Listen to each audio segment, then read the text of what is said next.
inspire our audiences so that they continuously come back to us from a cultural consciousness perspective. We have dramas that really celebrate our past, and then we look to connect with our producers, creators, and creative bodies.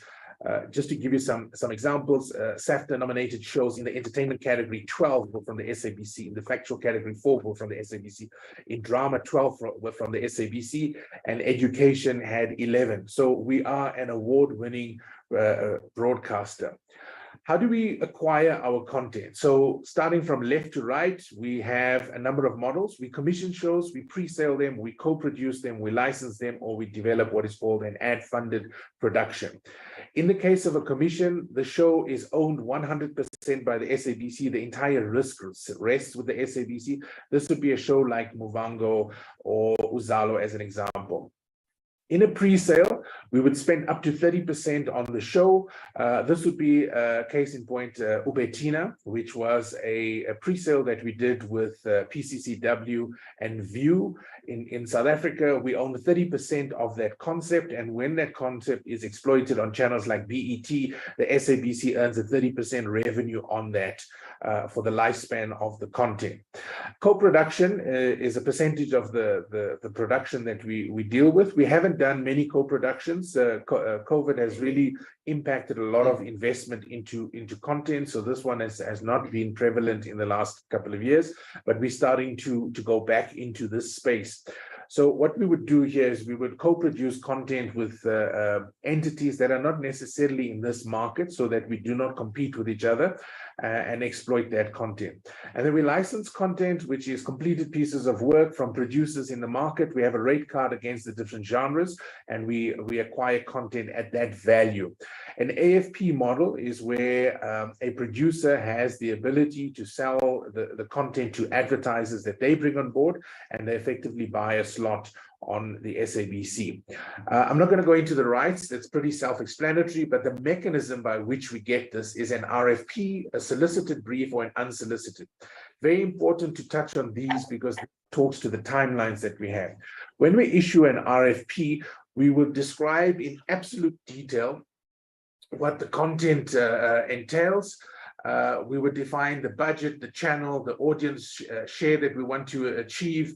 In the solicited brief, we would describe very briefly what we're looking for, but leave that to the producer to suggest ideas to us. And in unsolicited, effectively, the industry presents ideas and concepts to us. RFP process can take up to 12 months to achieve. A solicited brief is up to about 6 months, and unsolicited could take a couple of weeks, just depending on the content that is available.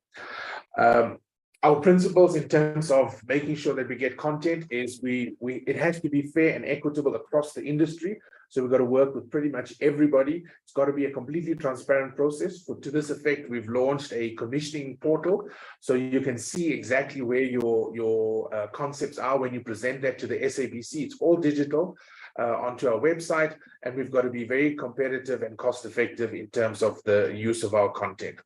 I will leave it there for now. Chair, I think from the SABC side, we'll leave it at that, and we'll take any questions on the other parts of the presentation. Thank you very much.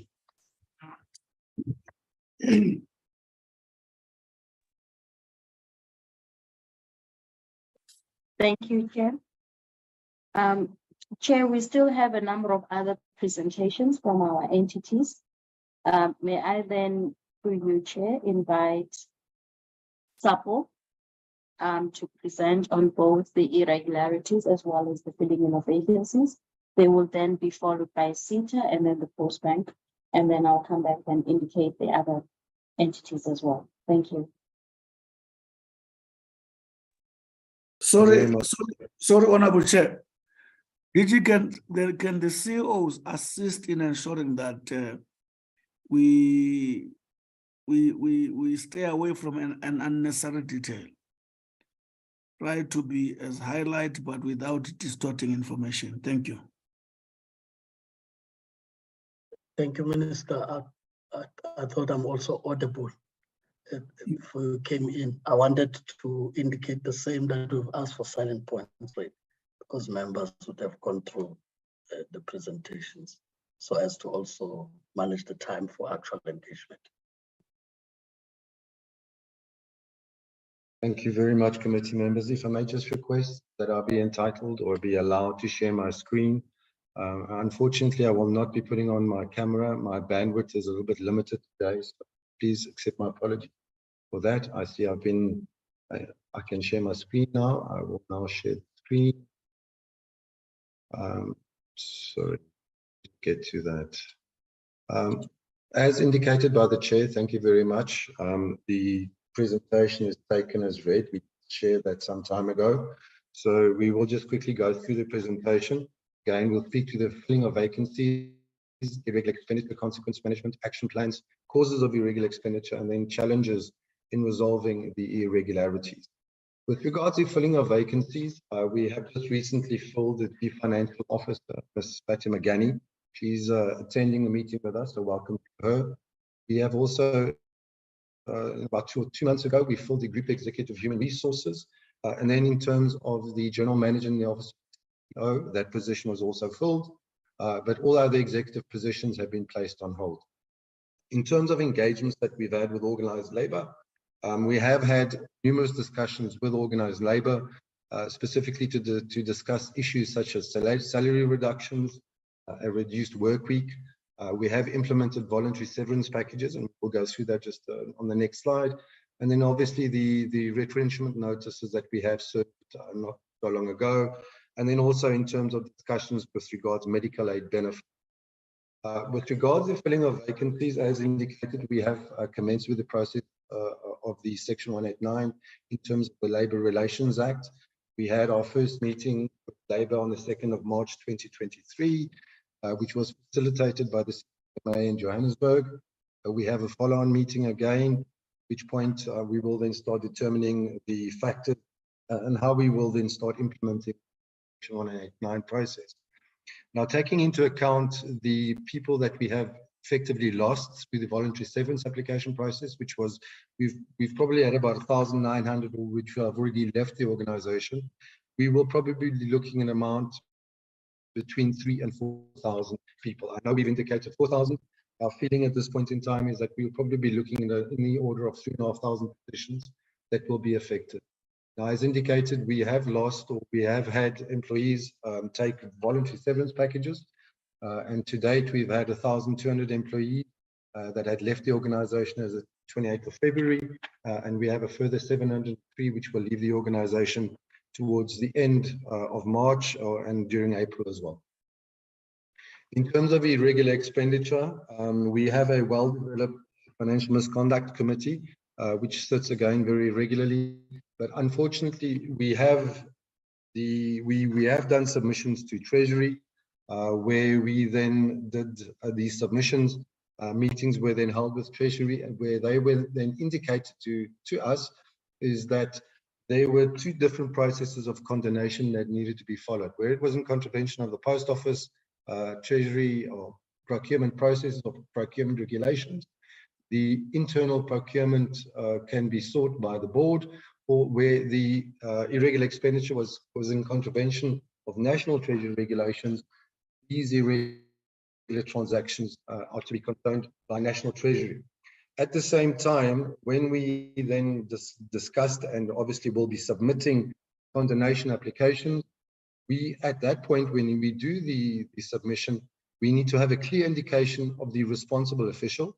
And we do have, in terms of a lot of the historical transactions that we are having to deal with, sometimes we do struggle with finding a responsible official. Sometimes these officials have left the post office as well. Then necessarily we need to indicate the outcome of the disciplinary process. When we submitted the previous submissions, the disciplinary process had not yet commenced, and we were advised when we do submit this condonation application, the disciplinary process needs to have been completed, and then necessarily give proof of the sanction of that process. But then also we need to give proof of corrective measures that have been implemented, which will then prevent the reoccurrence of irregular transactions, which relate specifically to that type of transaction. In terms of what we have now been doing is we've been relooking all our irregular expenditure dating as far back as 2015. and then necessarily seeing, well, is it an internal or an external, or external being treasury regulation, procurement transgression, and then necessarily we need to compile per transaction. We need to compile a portfolio of evidence which is to be submitted together to National Treasury per individual transaction. We have compiled a task team, if I can call it that, or project team rather, to finalize the additional work required.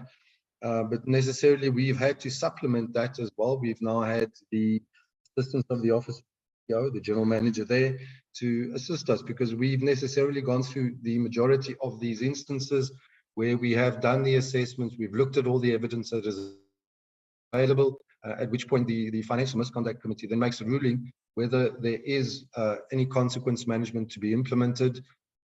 So in all instances, we need to obviously identify who was responsible for that irregular expenditure. Now, as indicated, there were previously, and this is the previous Financial Misconduct Committee, if I can call it such, there were submissions submitted and certain amounts were written off, but following investigation by the AG due to non-compliance with the National Treasury requirements, these had to be written back. Now, as indicated, we do follow a process by which each instance of irregular expenditure is investigated, and then we do an evaluation and determination on further action that may be required, that necessarily includes the consequence management. Now, we have recommended to the, on 81 instances, we have recommended that consequence management be implemented. We are currently in the process of implementing the consequence management. Given the magnitude of the irregular expenditure, there's quite a few number. There's approximately, off the top of my head, there's approximately 700 different transactions that we are having to deal with. Given the magnitude of that, we are now having to deal with that, and very quickly, because the regular expenditure news is something that sits very heavily on the neck of the South African Post Office. It's something that we do want to address.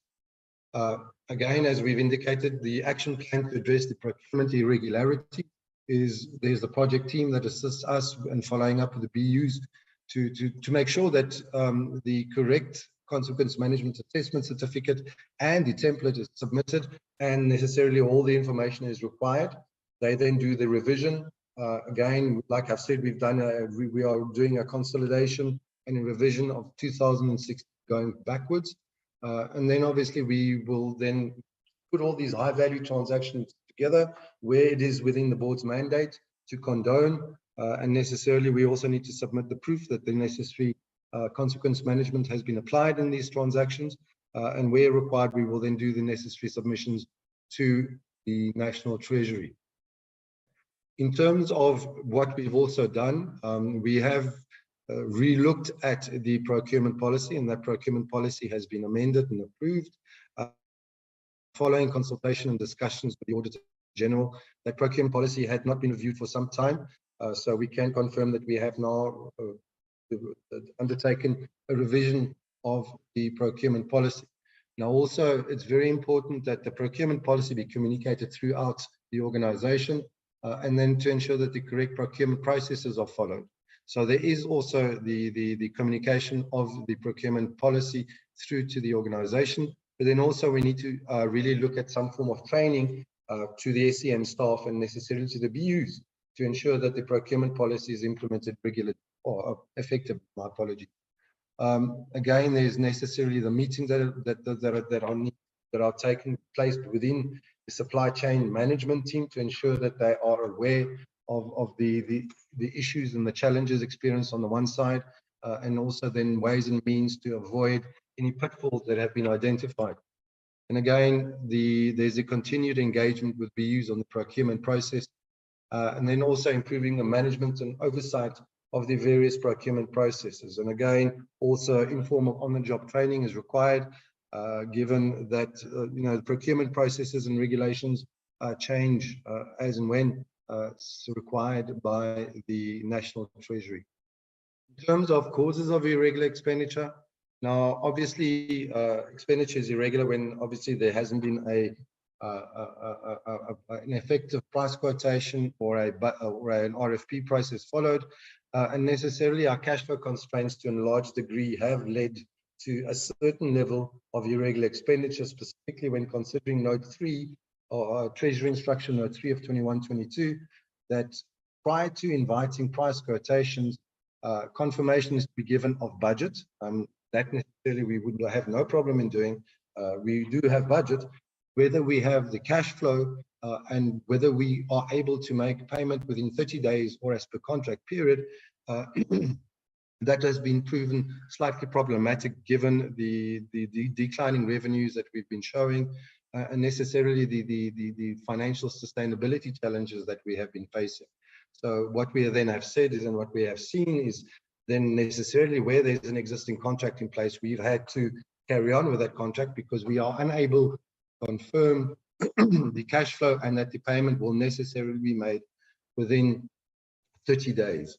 Again, formal training is being considered, and we need to look at how we will be communicating that through the organization, through virtual platforms such as Zoom or Microsoft Teams for that matter.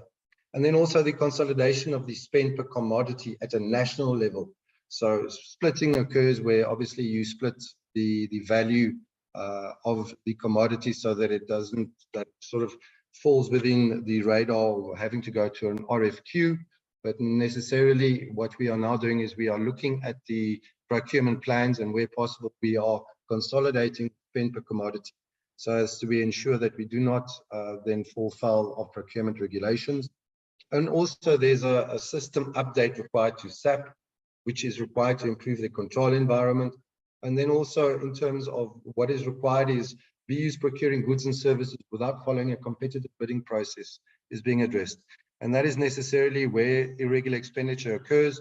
That then necessarily leads to a consequence management assessment certificate that gets completed and then gets sent through to the financial misconduct committee assessment and the determination of action to be taken.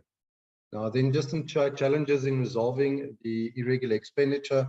As indicated, we have irregular expenditure dating back as far as 2016. And in some instances, the employees have left the employ of the organization. We're also finding, as identified by the AG and the BRR report of last year, is that we have old and legacy systems leading to the inability to trace the responsible individual. Now, unfortunately, at this point in time, given the position that we are finding ourselves in at the post office, also with all the negative news that's surrounding us in terms of Section 189 and our financial sustainability challenges, that necessarily leads to a low staff morale, and then necessarily also to a low wanting to resolve these matters. So it's always, I wouldn't say a battle, but it's something that we need to concentrate on, and we need to make sure that these are done, and we are having to follow up for these things to be done. Again, also, there are capacity constraints with BUs. That's not just in terms of capacity, intellectual capacity. There is also capacity in terms of equipment, tools of trade. Specifically our hardware, our computer hardware is very old and needs to be replaced quite urgently. And necessarily the impact of load shedding. Now, for employees that are working on a laptop, they are able to carry on working, given that there's a battery that they can be working on. But if there is a desktop, necessarily when there's load shedding, and we do not have backup generators in our branches, and then necessarily the administrative offices, that places a slight problem as well. Again, there's the reallocation requests that we are having to deal with by BUs, and then we're having to assess these, and then where possible reassign or hold the responsible BU identified responsible. And then the printing and scanning of the consequence management assessment certificates, and then load shedding. So, Chair, with that is really where we are finding ourselves in terms of the irregular expenditure and resolving these matters. Thank you.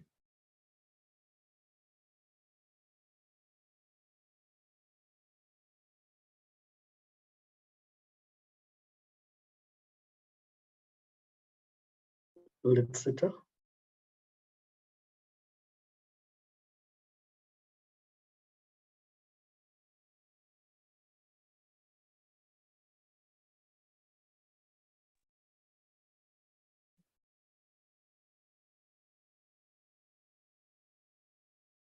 Good morning, Honorable Chair, Minister, Deputy Minister, board members present and colleagues.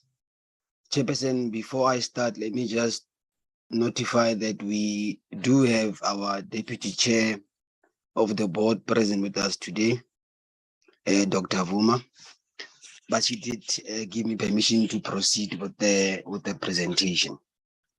Next slide. So on this presentation, Chair will touch on those 3 items, just a quick update on the audit status. We'll briefly talk to irregular expenditure and then the update on the material irregularities. And I will be brief as directed, Chair. Quick update, Chair, we did develop an audit action plan. We are currently implementing the plan, and the plan was informed by a workshop that we had with the Auditor General, just to ensure that whatever intervention that we are implementing will be able to have the required impact and make the required and expected changes. Currently, we are focusing first on the prior information to address some of those qualifications. So all the information that we are providing to the Auditor General is first reviewed by our own internal audit, just to ensure that it's in order and it does comply with the expectations of the Auditor General. We have submitted most of the information, and the last batch of information for the prior years is we submitted on the 22nd of March relating to our fixed assets. We did issue guidelines to the organization just to make sure that everyone knows their roles and responsibilities. We've centralized our record keeping, because one of the key challenges in the prior was limitation of scope, as it was taking us too long to provide the auditors with the required information. We've started some training. There were concerns raised by the AG that some of our officials don't have the necessary training that is expected. Training is continuing. Training is continuing. We did have another one that was done last week, Friday. We also have a weekly executive management committee meeting just to review the audit process and whether we're making any impact, and where necessary, where intervention can be implemented. We've also set up a war room on the audit, and the whole purpose of the war room is to ensure that we are able to monitor the audit process quite closely, and if there are any challenges thereof, those can be quickly escalated to the EXCO for swift intervention. We can move to the next slide. Thank you. Just an update, Chair, on where we are. In the last audit, the AG raised about 171 findings. These are individual findings, and we thought this is best to do it in this fashion, because then we'll be able to ensure that each and every finding has an action to address it. So there were a total of 171 findings. As at last week, we were outstanding about 76 still to be implemented. So we're just about 60% of what was raised in the previous financial year, and the work is continuing. I just don't have the exact details as said today, but some have been closed by the auditors. In the same process I referred to on the earlier slide, the auditors do check the information. They also check before we close an audit finding before they can take it as meeting the expected requirements of the AG. So 60% and counting, and towards the end of the financial year, this month specifically, we are expecting to have addressed most, if not all, the findings that are there, to ensure that we can progress improve from a qualification to a without a qualification. If you move to the next slide, Tanya. On irregular expenditure in the 21-22 financial year, our irregular expenditure that incurred in the year reduced from 820 million rand to 282 million rand. What this thing says to us, Chair, is that the measures that have been implemented, which are detailed in the sort of the bottom half of the slide, they are really coming to fruition.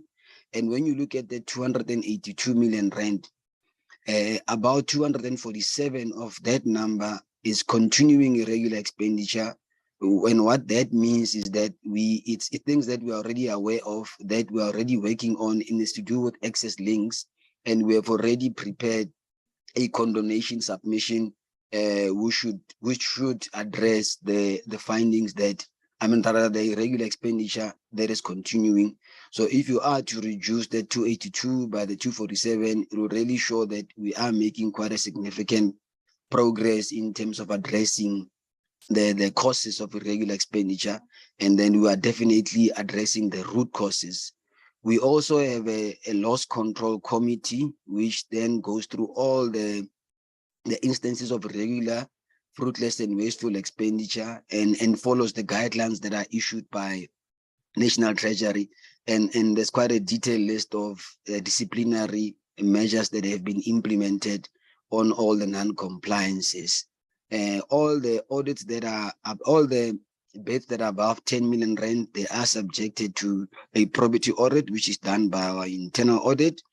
To avoid a lot of cancellation and misalignment of specs, all the specs are now approved by a bid adjudication committee, and that committee is advised by our risk unit and our legal unit. Go to the next slide, Tanya. So, Chair, I think in the slides I've spoken to most of the items. The only other item is that we have a document management system just to ensure that all our SCM documents are centralized and we don't have similar challenges as what we've had in the past. Next slide. Just on the material irregularities, Chair, we had 2 material irregularities, and they did not arise from the 21-22 financial year. They arose from the 2021 financial year. So in the previous audit, we did not have any new material irregularities. These are the 2 that are almost 2 years old, and status update on them. The first one was relating, which is now we're calling it Blue Turtle, but that's the name of the counter, the service provider on the other side. We had paid for licenses that we didn't end up utilizing. And we did go on an arbitration process for those licenses or the related value of those licenses. And unfortunately, the arbitrator ruled in favor of the service provider. What we are now doing is that we are already implementing consequence management on the responsible officials. We are also considering recovery of those funds from the involved or responsible officials. On the second item is named Trade Zone. We had paid for a conference that never materialized, so we never got benefits of that fee that we paid. At least this one, we have made some progress. We have entered into a settlement with the Trade Zone. And maybe what I mean by settlement, just to give it context, is we've entered into a payment plan. So they will be paying the full amount that was paid to them. So we're not settling to a lesser amount on this one. Similarly, on this one, we've already taken consequence management on the responsible officials. The other official that was responsible is no longer in the employ of SETA. So this is the presentation, Chair, on the audit related matters. The next presentation will also be brief, is on the vacancies. Can move to the next slide, Tanya. Move. Next one. We'll summarize this is just the organogram, and the orange is just the vacancies, Chair. No, you can go to the next slide. So if you look at the slides, Chair, high level, we are looking at we focus on the vacancies at our executive level and our HOD's head of departments level, which is just the level below the EXCO members or the executive managers rather. So we had a total of about, or maybe firstly, before I even get to the vacancies, finally the position of the managing director has been filled, and it's expected that the MD will commence office the 1st of April 2023, which is next month. So that's quite a good progress, Chair, from the board that's there. So they moved quite swiftly to ensure that they can fill that vacancy. On the other vacancies, we had about 13 vacancies at those two levels, the executive and the HOD. And of 4 of them were executives and 9 of them were head of departments. Of the 4 executive vacancies, it was for all 4 of them was as a result of resignations. So 2 of those positions have been advertised. In fact, they have closed, and the process of running the administration part of the recruitment has commenced, and the other 2 will be advertised in due course. Similarly, of the vacancies at the HOD level, they will also be advertised in due course. So generally, when you look at the number of vacancies in relation to all the positions, most of the critical positions have been filled. I mean, obviously with the exclusion of these ones that we are in the process of filling. So I think maybe the point I'm trying to make is that at the management level, we quite capacitated to quite a great extent. And where there are these vacancies, we do have officials that are currently acting in those roles. So the functions are being performed on an acting basis. I think this should conclude our presentation, Chair. Thank you.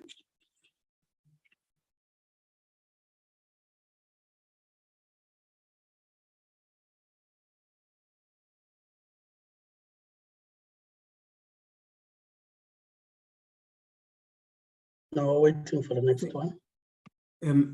Thanks, Chairperson.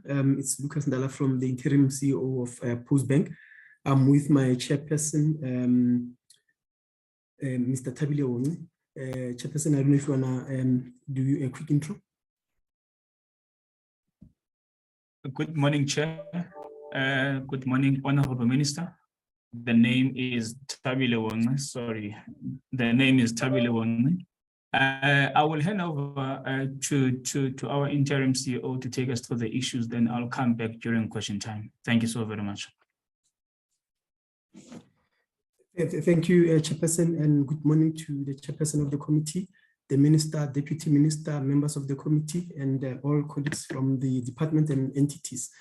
From our side, I think we were requested to provide, on the supply chain side, the reasons for the irregularities within that space. And the environment that we're coming in, I think just to provide a bit of a brief context, that the Postbank has been carved out of the post office with effect from 1 April 2019. And initially, all our supply chain requirements were processed via the post office or SAPO. And subsequently, the Postbank took control of the procurement environment through their own team, building in their own team, but there's still a requirement to further beef up the team. So we currently are having some capacity constraints that are linked to our setup and making sure that we can build a fully fledged bank. So that process is ongoing, and as we have been impacted quite a bit by the moratorium on recruitment. In terms of the irregularities that we are seeing through our process, most of them relate from failure to follow due process, and I think the biggest one being poor planning, and I think a lot of this related to where we failed to commence some of the procurement process on time, and a lot of our contracts we had to seed them from SAPO. And also, some of the contract expiry periods were not necessarily properly managed, as we didn't have a proper contract management system. We are now in the virtue of looking into that as part of the bigger IT modernization process, as now it will enable us to be able to onboard the various systems that can enable us to work better. Then the other area was where we have deviations where without following due process. This was the other contributor towards that, and a lot of them related to contracts that are old, because the nature of our business is such that some of the critical systems that we are sitting on, you cannot necessarily cancel them immediately. So that process of contract renewal becomes very, very critical. In terms of how we've done the contract management, I think some of the things that we are now introducing is monitoring the contract spend to ensure that it aligns with the output and, you know, as per the contract administration. But also what we need to do is that follow the approvals for deviations or extensions timeously. And then I think this talks to, you know, monitoring the term of the contracts. And I think now the processes are quite advanced to start making sure that we will have a much more thorough process. And it's been one of the pain points that, you know, the board has been raising with us. In terms of contract closeout, it's another area that we just need to make sure that, you know, our contract closeouts are in a way that avoids, you know, any wasteful and fruitless expenditure. So to that extent, I think some of the mitigations that we've put in place whilst we're waiting to have automated systems is to basically currently working on around manually verifying the contract spent in the contract as per the contract management system. It's not yet in place. And this one is basically helping us to try and, you know, mitigate some of the challenges that we currently have. And then the second one is around, you know, putting in place the contract management framework together with the training. And there's some work that is being currently undertaken to ensure that we can get this in place, including the contract management tool or project management tool that is currently being implemented. And with that as well, the other area that maybe we have not highlighted here that we are undertaking, there's an investigation that's currently taking place. It's a wider forensic investigation that's looking at the various contracts, including some of the issues of fraud that has been historically raised. And based on that report, we will implement adequate remedial actions. And in some instances, some of the people that were with the bank have left the bank. So it will depend on the nature of the recommendations that we get from the investigation, and we will implement it accordingly.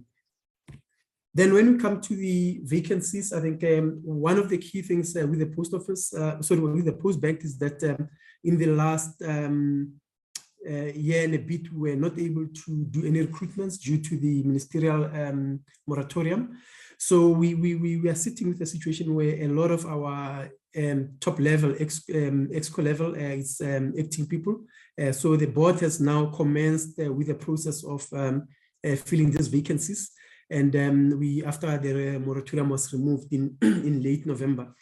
And where we are sitting now is that the CEO, so apologies, the CEO role, I think the process, they've done the interviews. So they are awaiting the fit and proper assessment, you know, for the board to make a final appointment. And also the CFO role, the interviews have now taken place. And I think there's additional interviews coming in, as well as the CIO interviews, those have been done. The chief audit executive, I think the shortlisting has been done, and with the interviews happening in the next coming week. And also the company secretary, I think the shortlisting is in the process of being done, and then now also the interviews will commence in due course.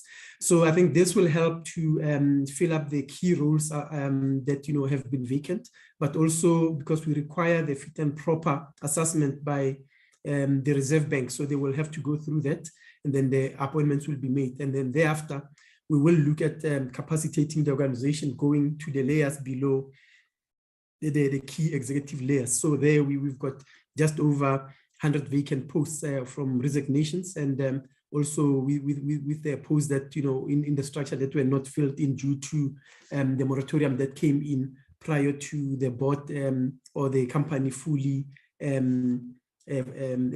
populating or employing all the key roles within its structure.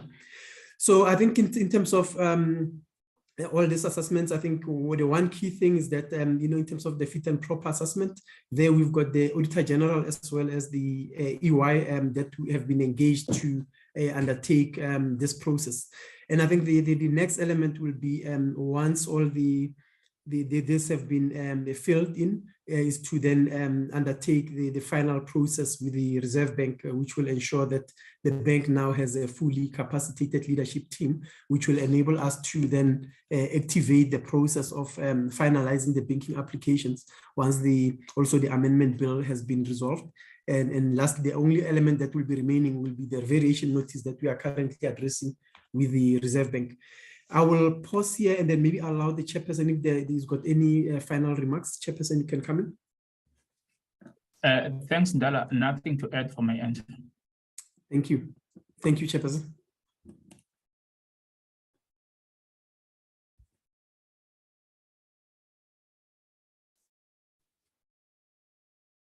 Any outstanding presenter, DG?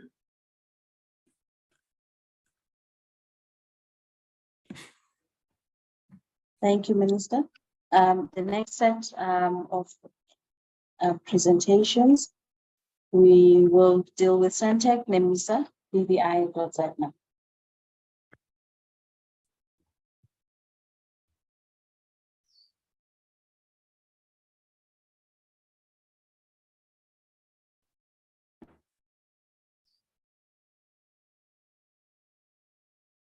Is that me or can't hear? No, Honorable Chair, Santec, they are on the platform. But I can't hear. Thank you, Chair. Thank you, DG. Good morning, Chairperson of the Portfolio Committee. Good morning, Minister. Yes, we are on the platform, Chair. I'm with the Chairperson of the Santec Board, Setsane Modau. So she has given me permission to proceed with the presentation. And greetings to the Portfolio Committee members. Chair, with your permission, I have flashed my video initially just to confirm to the committee that they are speaking to the right person. So I will request that I remove the video just to preserve the bandwidth in case there are glitches during the presentation, if you can allow, Chairperson. Please proceed. Thank you.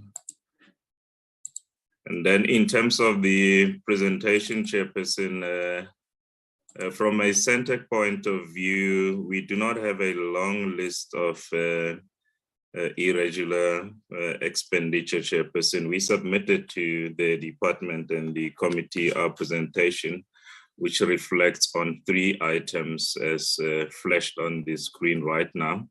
The irregular expenditure from the Santec submission is of recent past years. We do not have a lot of prior years irregular expenditure.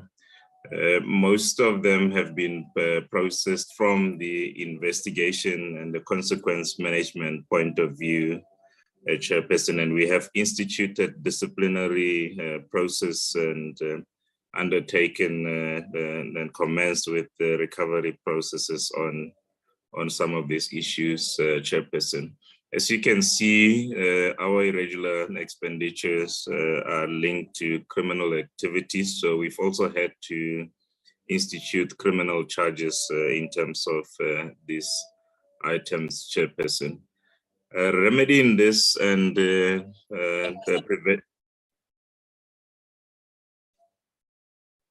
remedying. Chairperson, can I please ask that the slide be moved?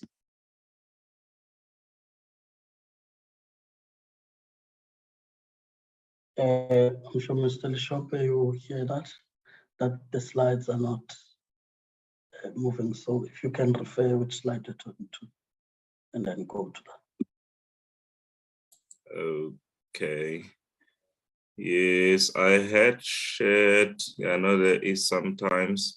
Maybe let me stop sharing and start sharing again, Chair. Then if you could maybe just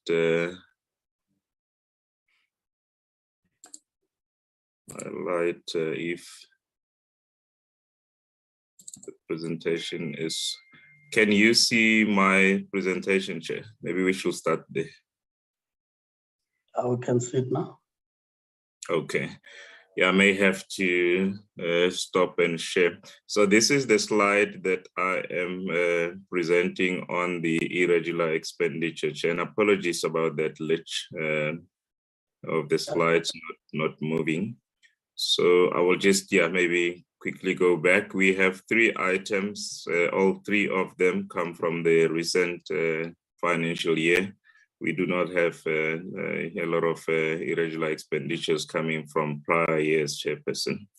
And our feedback to the committee is that these 3 items have been processed from the consequence management and the disciplinary process, Chairperson. As highlighted on our presentations, the nature of fraudulent activity. So we've also had to institute criminal charges against the affected processes and employees, Chairperson. So from remedying these issues going forward, Chair, we are enhancing the internal process from the segregation of duty and oversight point of view. In this particular instances, we will ensure that the banking details are confirmed by supply chain before payments are made by finance, just to make sure that there is property and confirmation by somebody independent from finance to avert the recurrence of these issues, Chairperson. So in the main, this is the irregular list and dashboard from Centec, and we are presenting this to the committee. The next slide, few slides are on the HR vacancies, Chairperson, so I will be moving to that. But here I have to stop sharing again and just go back there.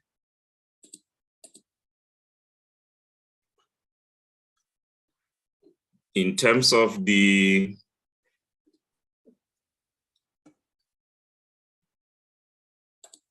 HR vacancies, Chairperson, our vacancy rate, Chair, sits at about 20%, Chairperson. And what we also subjected to in terms of limitation of filling vacancies is the moratorium on hiring, which was instituted around July 2019. We are having to approach the minister every time we fill critical vacancies. We've done that on 2 occasions successfully, Chairperson. So in terms of the 2 positions that were recently approved were those that are legal appointments, occupational health and safety positions. And then we also had the legal electrical engineers appointment approved by the minister as well, Chairperson. In terms of the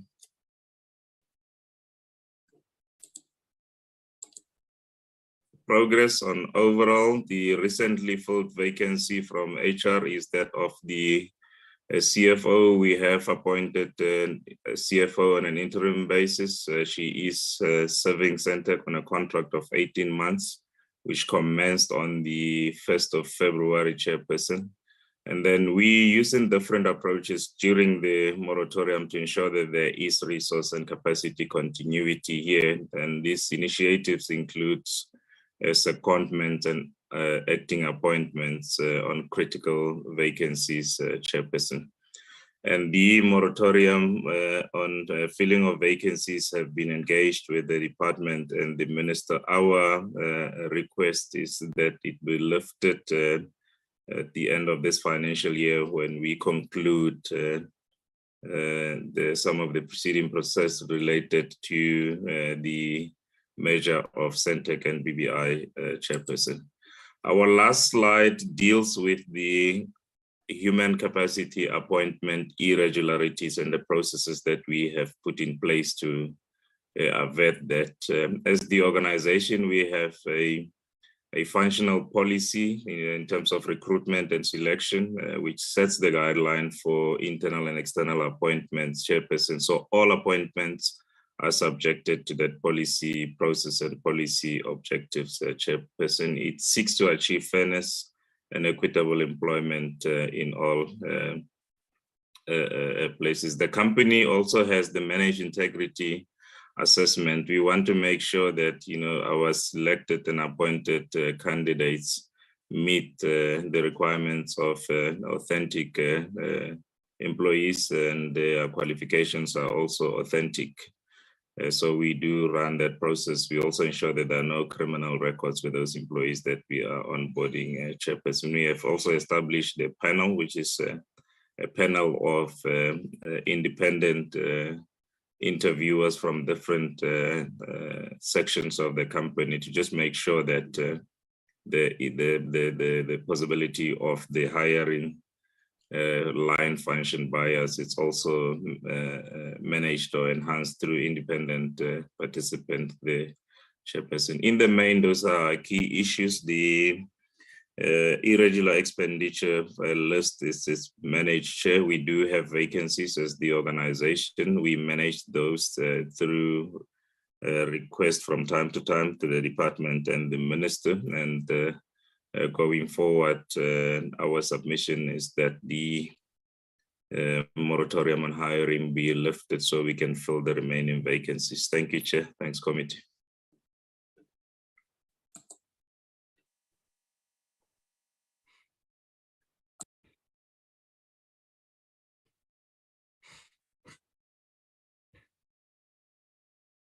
Thank you, please.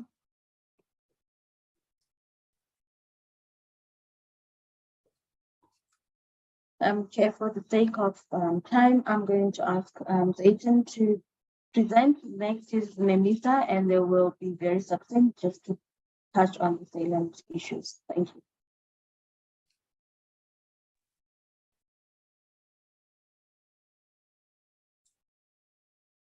Thank you, DG, and greetings to the chair, greetings to the minister, as well as to the honorable members of the committee and colleagues. I will just be very brief, chairperson, but before I need to apologize on my chairperson who has given us the permission to proceed with this presentation. She had to attend to some emergency and she could not join us, Chair. So I'll just proceed. If we can move to the next slide, please. Thank you. So this one is around progress on filling vacant positions at NEMISA. So currently, NEMISA has reviewed its organizational strategy, and out of that, there was a realization that there was a need to review the organizational structure, which was inadequate. The focus was mainly on filling the vacancy of Chief Financial Officer. And with this one, interviews have been conducted and a recommendation has been submitted to the Office of the Minister for review and approval. And the other targeted positions in line with the proposed revised organization structure are that of the Executive Manager Corporate Services, Executive Skills Development, as well as Chief Digital Officer.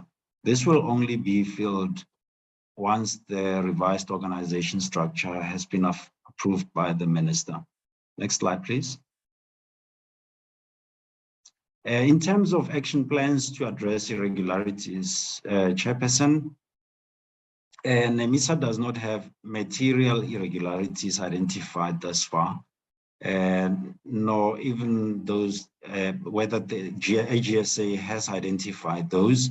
However, in the previous meeting, we did report that we have been dealing with irregular expenditures, and we did report that 98% of those have been dealt with and consequence management has been implemented, and 2% of those are under investigation. And those that have been processed have been submitted to National Treasury for condonation. And in terms of action plans to prevent and address irregular expenditure or irregularities, we have fraud awareness sessions.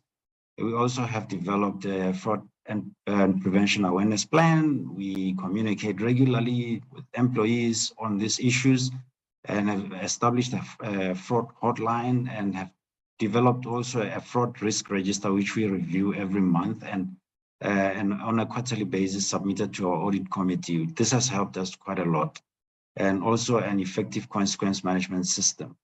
If we can move, yeah, I think this is all. We were just wanting to make sure that we are short. Thank you. Thank you, BVI.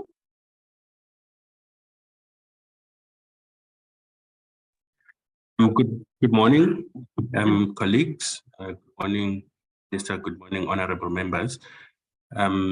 If you give me the access so I can share my screen, then I'll proceed.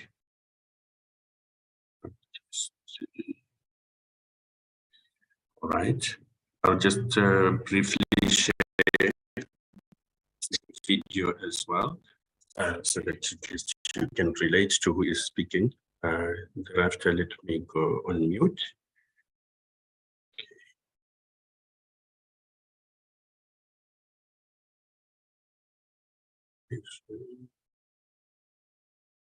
Just hold a second.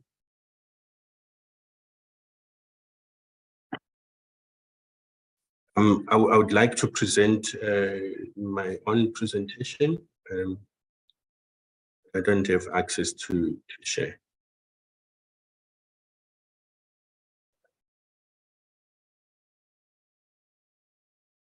All right, I'll proceed then on what we have. Very quickly, I'll talk about the background. We are also operating, Chairperson, under the moratorium, especially because of the impending merger between BBI and Centec, so that we avoid resource duplications and so on. That has affected, obviously, the operations at this stage. But we believe that once the moratorium is lifted and once the merger has been completed, then it will make it easier to implement or to fill in the vacancies and implement the turnaround strategy that we've been working on. Part of what we are doing is to use temporary employment for some of the positions, as well as using some trainees and interns in part of the positions that are vacant. We know from working with our teams and colleagues that the employees are quite overstretched at this moment. There's a lot of work that is being done, and seeing that we've been losing quite a lot of people, it's becoming more and more difficult. So we have put together a plan whereby we get different people from different environments, being flexible areas, so that we are in a position to be able to do the critical work. We will, however, move ahead once the acquisition has taken place to fill in the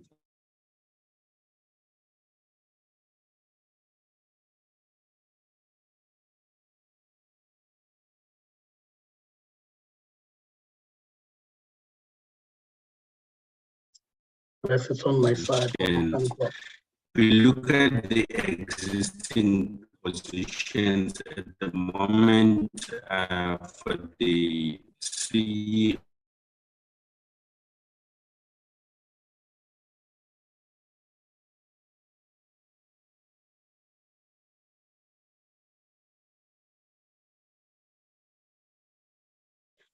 Not sure it's on my side, honorable members. I can't hear. We lost him, Chairperson. Acting and the CFO of the executive positions. Yeah, at least four of the people, compliance, risk and audit. We've got let's move to the next slide. I can still hear you. Can you hear me now? Can you proceed to the next slide? All right. On the next slide, then it shows the table of the various positions, and the one before, slide number 4.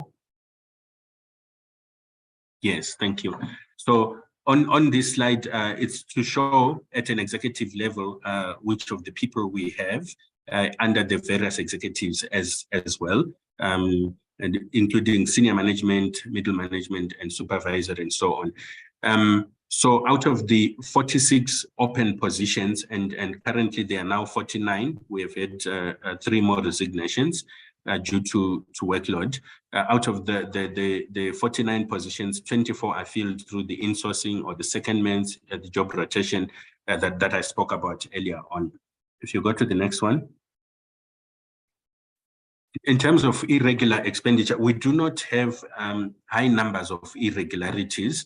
The numbers that, the historical numbers of irregular expenditure that we have would have been coming from our ESCOM contracts, where we had to continue using the services of the ESCOM fiber without a contract in place. They did not sign on their side, and we could not afford to switch off the clients, so we had to continue using those services. Those are the big number irregularities that come through. But for the smaller numbers that are coming through, we have policies in place to address that, various policies including fraud prevention, whistleblowing, risk management, conflict of interest, and we apply these policies rigorously in our environment. And then the governance structures in place to control and manage the irregular expenditure. We've got the loss control committee in place, as well as internal audit, which conducts quarterly and supply chain audits. Next slide, please. Okay, so continuing with the addressing of irregularities, some of the interventions that we are running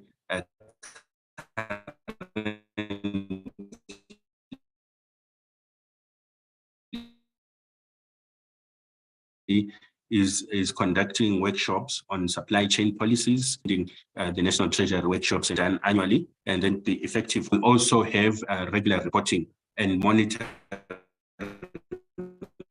of unauthorized, irregular, fruitless, as well as investigations that take place from the loss control committee that is managed by the CFO. We have got a monthly reporting on the list of contracts, the due dates, and what else needs to be advertised well in advance, so that we don't fall into the trap of utilizing a contract that has expired. In general, that is it from BBI, Chair. Thank you.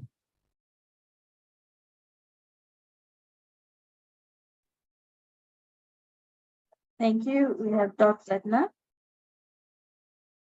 As we move to Dr. Zedner, I'm reminding you again now of time. That with the remaining ones, if you can try and push to 11, let's assess that. And I also ask honorable members to just check on the platform of the committee as we get the next presentation. Thank you. Thank you so much, Chairperson, Honorable Minister, Honorable Deputy Minister, Chairpersons, and fellow colleagues. Thank you so much. I'm joined by our Chairperson, Ms. Palisa Ligodze, and our Treasury, Mr. Nicholas Msibi. Our CEO is away on a business trip. Due to the time difference, he will not be able to join.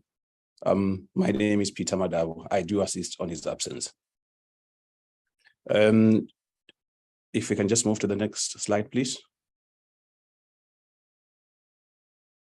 Due to time issues, I will only touch on based on the progress on the filling of vacancies and the second point. If you can move, please. Chairperson, from our side, we only have 2 vacancies, that of the namespace development manager, which to date we have advertised it, and we are in the process of trying to find out what will be the best person to find. The reason being that on our previous interactions, we couldn't find a proper person to be able to do the job that is expected of that. And then the second position there was of the human capital officer, which was just vacant recently because of the resignation of the candidate that was holding that position. We, however, advertised the position, and we are preparing the interviews. The interviews will be starting as of today in the afternoon, actually. We do not have any issues of irregularities during our financial year and last financial year, and we are happy that we'll do whatever that's possible for us to keep it like that. I think that concludes the presentation. Thank you so much, Chairperson.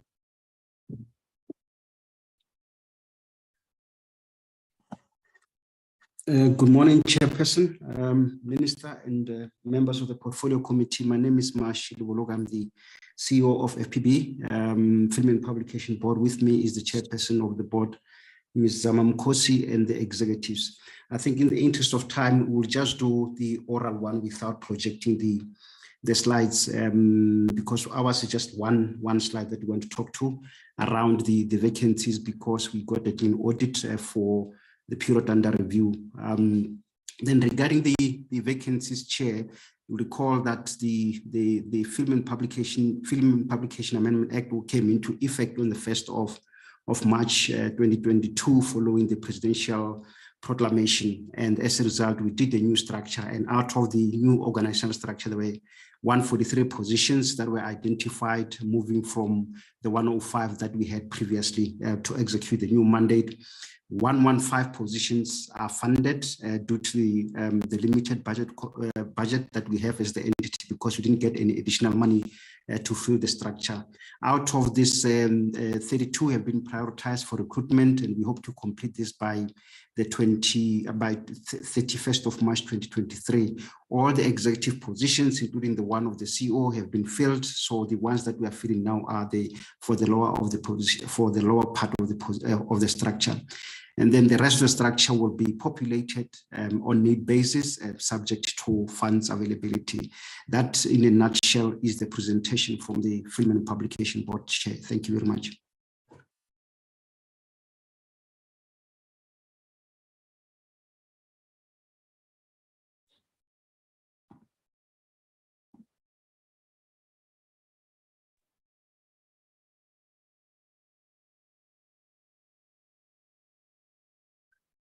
Good morning, Chair.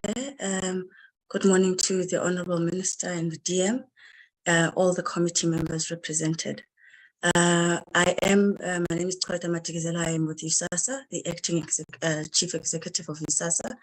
I am joined by the Chairperson of the Board, Ms. Sugisa Daphne, who is in this platform, together with the Chairperson, with the Board member.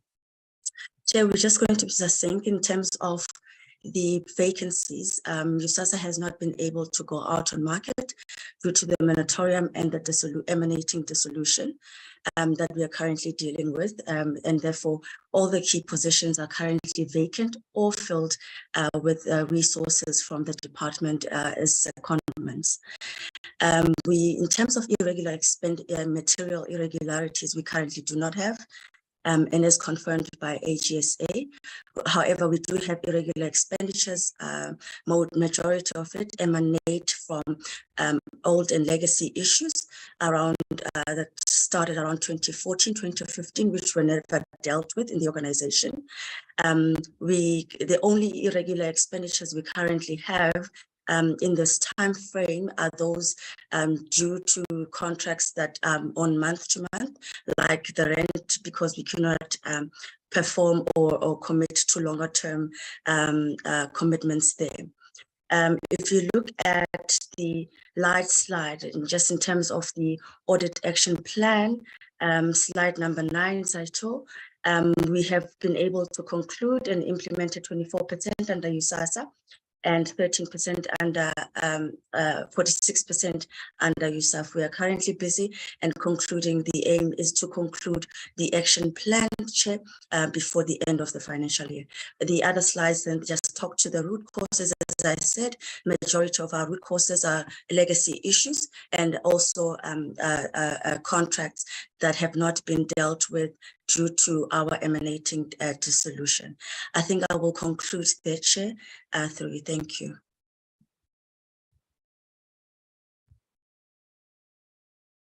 Thank you, Chair. Lastly, it is ICASA and will be concluded. Thank you. Honorable Timo, if you can switch off the video camera for now, as I asked. Good morning, Chair. Good morning, Honorable Minister and Deputy Minister. My name is Fikile Shongwane and I'm from ICASA. With me is Nicolene, Executive Human Resources. First and foremost, I'd like to tender apology for our CEO, who is on family responsibility leave, and I'm standing in for her. Just briefly, currently we have a total of 9 vacancies, 5 of which are at executive level and 4 are at management level. I will stop here and request the executive, acting executive HR to take us through on these vacancies high level. Thank you, Nicolene.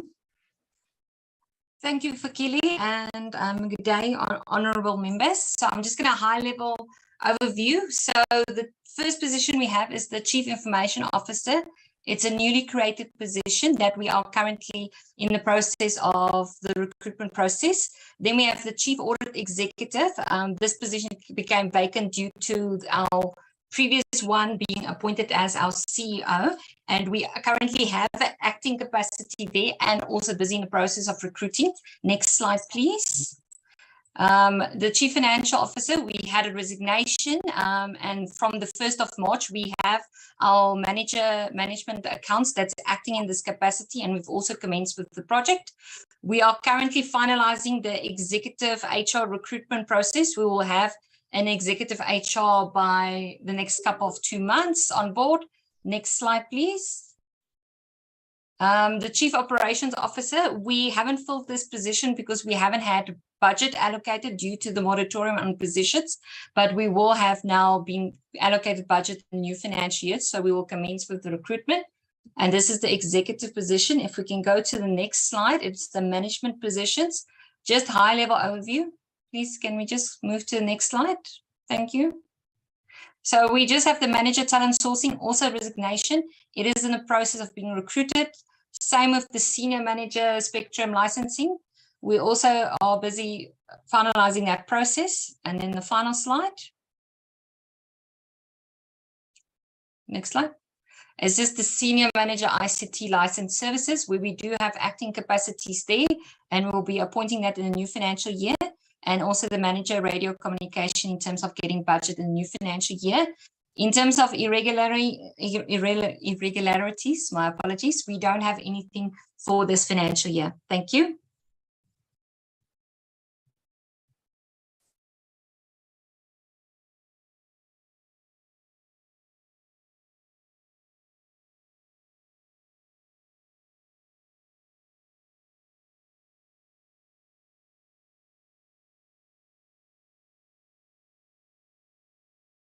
Thank you, Chair. That concludes the portfolio. I would like to hand back to you and the Minister. Thank you. Minister, I'm just checking if you want to say any point before we get to members' engagements. Thank you very much, Honorable Chair. I must appreciate the opportunity, Honorable Chair, but I thought it is critical, just for the purpose of today, to restate the points in a minute articulated by CEO of SABC with regard to the appointment of the board. That is what is at stake, being that financial sustainability of the SABC, the ability of the institution to deliver on its mandate, and the institutions incurring massive financial losses, the continuation of the situation affecting it is an ongoing concern. Also, putting in at question the issue of revenue generation plans that cannot be up.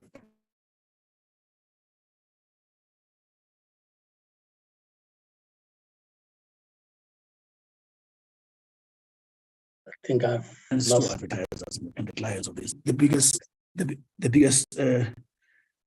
wish is that all the processes that are pertaining to the completion of the finalization of the board could be finished on time. That's all one can say.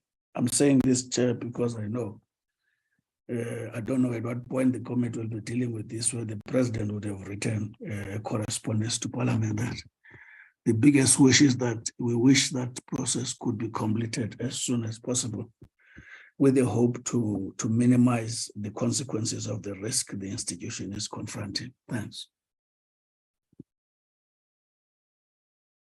Thank you, Honorable Minister. Honorable members, I would, without waste of time, take those members who would want to speak on the presentation. I have directed you to look at the WhatsApp group, so I take it that when there are no responses, you so agree that for purposes of quality oversight, we take engagement now, and that's why I'm giving you space. And then we'll take the GCIS, of course, because at 12 to 13 hours, we're to look at the subcommittee, and that will move the subcommittee to the 18 hours, given the late approval for us to consider the referral, so that we still do it today. And immediately after the subcommittee, we convene the committee to consider the report of the subcommittee, so that we don't just rush for the sake of time, but it's also to allow, given the importance of the item, that different stakeholders are well informed that the item is before the committee this evening. So Honorable Umbu, first, followed by Honorable Kolaband. I see Honorable Odlani. The committee support will help me identify other hands that I may not be seeing. Honorable Kubeka will be after Honorable Odlani. So those would then continue in that line. Honorable Gumbu, you are recognized. You can proceed.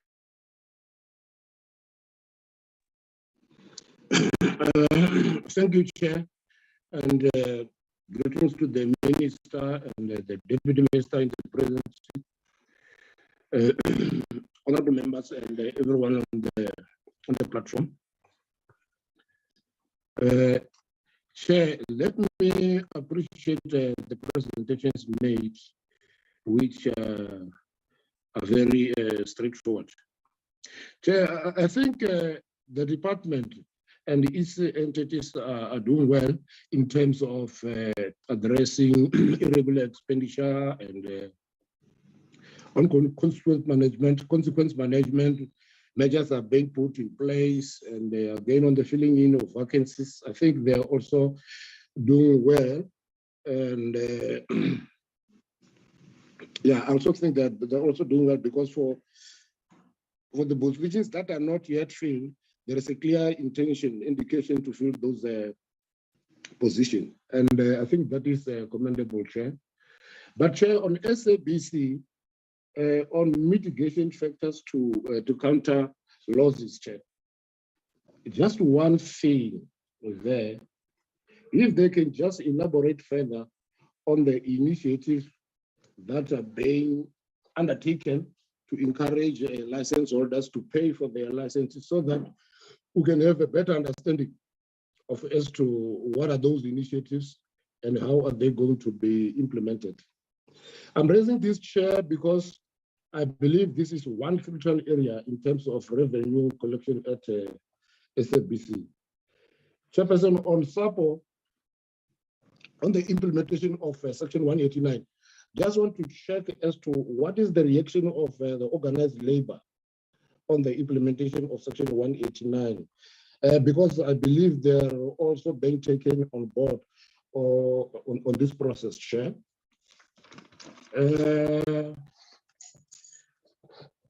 Consented, Chair, I would like to appeal to the Minister for the lifting of the moratorium so that Santec is able to fill in vacant positions as they are also critical.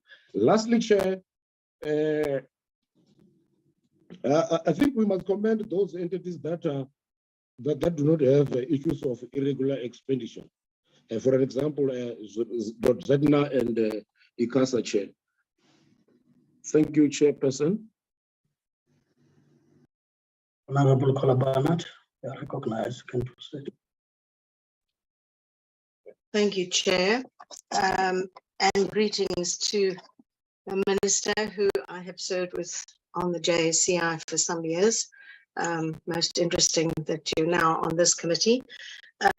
If I could start with the SABC and also about the TV licenses. A couple of years ago, I got a very threatening letter. I phoned up and realigned their thinking because I've had a debit order paying the license annually since I worked at the SABC for many, many years. So yet yesterday I received another threatening letter. Dear occupant, so it's not even to me. So it tells me it's a generic letter sent out to who? Every citizen in South Africa? I don't know, and telling me how I'd be sent to jail for 6 months, etc. So is the SABC incapable of merging their databases and weeding out people who actually do pay their licenses so they don't receive these threatening letters? And do you think threatening letters are going to encourage people to pay the licenses?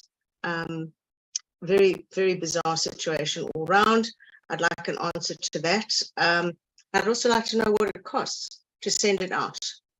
Or is the post office obliged to send your letters out free, gratis, and for nothing, bearing in mind that they're equally bankrupt? Looking at the audience numbers in terms of local content was a very interesting presentation, but you supply, for example, just 4% of new, fresh local content. That's with SABC 1, and the figures differ for 2 and 3. Do audiences show an appreciation of local content across the board? Are they bringing in sufficient to cover the cost of their production? You do, of course, have a few notable success stories, but you did say that you removed non-performing products. So how much do those and the production thereof lose the SABC in terms of audience buy-in or lack thereof? You said 60% of your current content needs to be reimagined. In other words, 60% is not earning for you. That's a massively high number. Are any recently commissioned programs in that loss-making sector? If so, please explain. You spoke a great deal about dramas, but what of the other arts, painting, ballet, opera, orchestral pieces, museum tours, and the like? Where are you in terms of the rest of the arts? Because one has always expected the SABC to be in the forefront of supporting our arts community. And how much are you currently paying freelance workers? I'm talking local actors, local producers, freelance radio announcers and the like, compared to, for example, last year and the year before? And are you extending your reach in this regard? The SABC's historically been a major employer in the freelance genre, as it were. Can you still make that claim? Do you see yourselves as supporting the theatre and the theatre groups and all the rest, because they're certainly being let down massively by the lotto, and many of the entities have closed down? Onto the post office. For some reason, I'm getting the impression that the post office is far more organized now. The presentation didn't try and snow us. I was very impressed by it. I no longer had the feeling that there was an attempt to hide information. It's very pleasing to actually hear Treasury regulations quoted by the presenter. So look, I'm told that the Hawks investigation that I instigated into the management removal of staff contributions for medical aid, pension and the like is at a very advanced stage. Your CFO and others, what is your involvement been in the investigation? I know they've done many interviews. I'm most interested to hear. And, you know, businesses all over the country are being bankrupted by having to pay for generators and diesel. I'm hearing figures are astounding, the amounts they're having to pay just to stay open. And each week I hear of another post office that's closed somewhere in the country. Do Do you have any generators at any post offices in the country? If so, what is the expense? I can't see that you can afford to pay diesel. So it just seems to me that the post offices presumably just close their doors every time there's load shedding, which in some areas is over and over and over during a day. I'm sure that has a massive impact also on your earning capability. Speaking of which, what will be the straw that breaks the post office's back? I mean, you cannot go on relying over and over and over on bailouts from Treasury. I was astounded that you were given some this time, but you know, staff are flooding out by the thousands, post offices are closing. What's the tipping point? What is the day, and what will it take for you to walk in and say, you know what, we can't do this anymore? I'm interested to know. Onto the CETA, in terms of your probity audits, as thieves work a system, it seems to me, over my years in Parliament, that there is a way of looking and working out exactly what the cutoff is, what expenses will be looked into more closely, and your cutoff is 10 million. Have you got a handle on the numbers of expenditures that fall just under the 10 million? Because that is the way it usually works, that they will, I mean, I know in the SAPs, they would literally spend 1 rand under that for massive expenditures over and over and over, certainly also as a fiscal dumping exercise. But I'm interested to see how closely you watch out for those, considering the irregular expenditure tendencies throughout. Postbank, there are certain phrases that I think would have any civilian avoid a bank like the plague. And one would, of course, be a disclaimer from the Auditor General. You've had 2 or 3 of those. There are many others, but some of them are in your presentation. Supply chain management irregularities, failure to follow procurement processes, poor planning, failure to commence procurement process on time, receiving services from expired contracts, lack of contract management. None of that improves your reputation, but certainly starting with a disclaimer from the AG. Now, I would have thought at this stage, you would be working on improving your reputation nationally and to the AG, of course, but I'm just not seeing it. When will we be able to see that you're actually taking this seriously, this move, an attempt to obtain a banking license? Because it seems to me at this stage, you simply won't ever get one. I think, Chair, that's it from me for now. Thank you.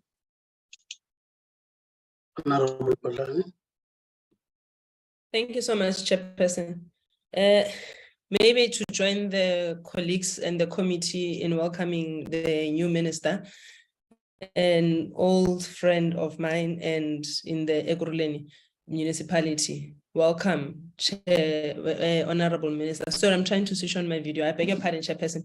Chairperson, just a few housekeeping issues, please. I think the way we are receiving the presentation is not doing us any favors. I am sitting here and I'm trying to go through my emails to see if I received the .ZNA, BBI, and Centec presentations. If they were sent, I am absolutely sorry. But I think there should really be a better way for us to receive documents. Receiving documents in 6 different emails does not help us, especially considering that we are not office bound, where you are not always having your laptop to put them in a folder and whatever. And so I think when we present a notice, we will form checklist so that you know as you prepare for a meet that you're expecting 10 presentations, and when you are seeing one that falls through the cracks for whatever reason, you are able to go back, and then we come into this meeting and we do justice to their presentations, because it is my belief that entities do this so that they can account. But if they are coming to account to people who have not, my internet is unstable, Chairperson, so I'm going to switch off my camera. So if entities come and they are accounting to people who have not interacted with their presentations, we are not doing our job. That is that, Chairperson. We note the NEMISA presentation as well as the Film and Publication Board. My question is, Chairperson, especially to the Minister, is he able to give us more information on his plans to lift the moratoriums that we see in the entities? Because it is unfortunate that entity after entity, they are reporting that there is a moratorium, especially on critical vacancies. What are his plans to fill those or to help with secondments, especially on the critical vacancies, so that when the entities come to the portfolio committee, they do not use the issue of vacancies as whether a reason or an excuse for poor performance? So if the Minister could give us an update on that, please. Chairperson, all entities report irregular expenditure as historic, but with every entity, there is very little that we hear in terms of consequence management or there being criminal liability on the people who have left the entities with millions of taxpayers' money. I think that is, we've alluded to this fact in previous meetings. That is something that we really need to, at a policy level, investigate further, because you have who come in and make presentations to the committee and and everybody will say this is historic, but when we are sitting here in 3 years' time, somebody else will still be saying, oh, this is historic. So it's a never-ending cycle. Where are the transgressors and where criminal charges? On PBI and Centec measure, when we last spoke on the issue, my understanding was that the minister needed to share, I think it's the share sale and purchase agreement. Is the minister able to give us an update on when that will be finalized? Because it was the next step in the process, just so that we are brought up to date in that. And I'm asking this because I know the minister is coming from the presidency. In fact, I was hoping the minister would give us more information on the SABC, especially that he comes from the presidency. But unfortunately for me, as he was speaking, I could not hear much of what he was saying because the network was really poor. So if you could just please come back on that. Chairperson, on CETA, the audit action plan is no, we welcome the audit action plan, which does tell us that out of the 171, 76 of those findings, in fact, it is 60% are being dealt with. But the worry, Chairperson, is that if we are going to accept that there has been a reduction from 820 million to 282 million, and have to celebrate that is a big worry, Chairperson, because at the end of the day, this is taxpayers' money. Every cent matters.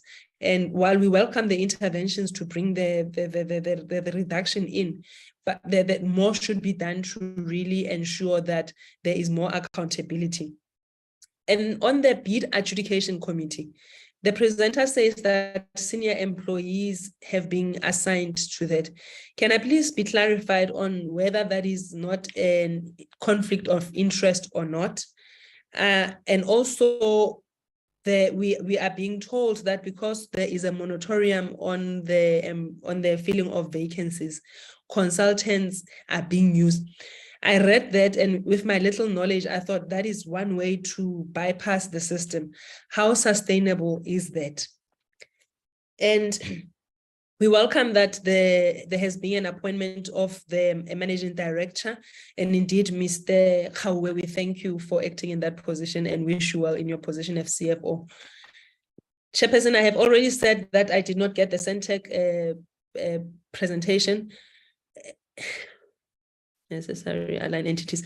Oh, okay, I can't see my own notes, but let me end there, Chairperson. If necessary, I will ask you to please allow me to come back. Now I can't see my own handwriting. Thank you, Chair. Thank you, Honorable Potlani. We hope you'll recover from that one. At least it's your own handwriting. Honorable Kubeka, you are recognized. Proceed. Thank you very much, Chair. Firstly, let me acknowledge and appreciate or also welcome, firstly, the Minister from this new department on his side, and also the Deputy Minister on the side of the GIS. As I'm saying to them, welcome. We hope we will work and we will try to move actually this boat together, in order that at the end of the day, we must see how best can we assist these entities in order to see the light at the end of the tunnel. So welcome, Minister, welcome, Deputy Minister. Chair, mine is just firstly the issue of appreciating and acknowledging these entities that have been mentioned, especially on the side of the irregularities, to say they are having no irregularities. It shows that now something has been done, because at the end of the day, we were having a concern with those irregularities. So I'm acknowledging the ICASA.ZETNA, BBI, NEMISA, FPB, USASA, and also USAF. As I'm saying, let them keep on just like that, not having to try to go down again in the future on that side of the irregularities. And also, Chair, what I would like just to ask or to have a verification on the side of the minister on the issue of the critical posts.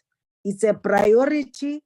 And if you can check, especially on the side of the department, since the acting DG was acting there, is he going to speed up the processes in order that we must close the ranks, especially on the side of all the entities on the side of the executive side, because it hampered the entity if there is a gap when they are supposed to work.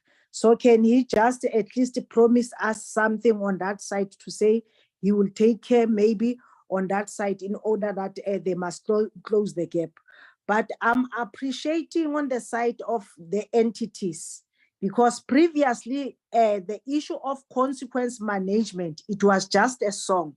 But at this present moment, according to all these entities as they were reporting, you can see that now indeed they are applying, they are dealing with the matters in order that they must try to avoid all whatever that needs to be avoided on the side of the irregular, fruitless, and wasteful expenditure. So I'm also uploading on that side, and I can see that on the side of the action plan, they were presenting also that how best can they remedy the situation if there is a challenge.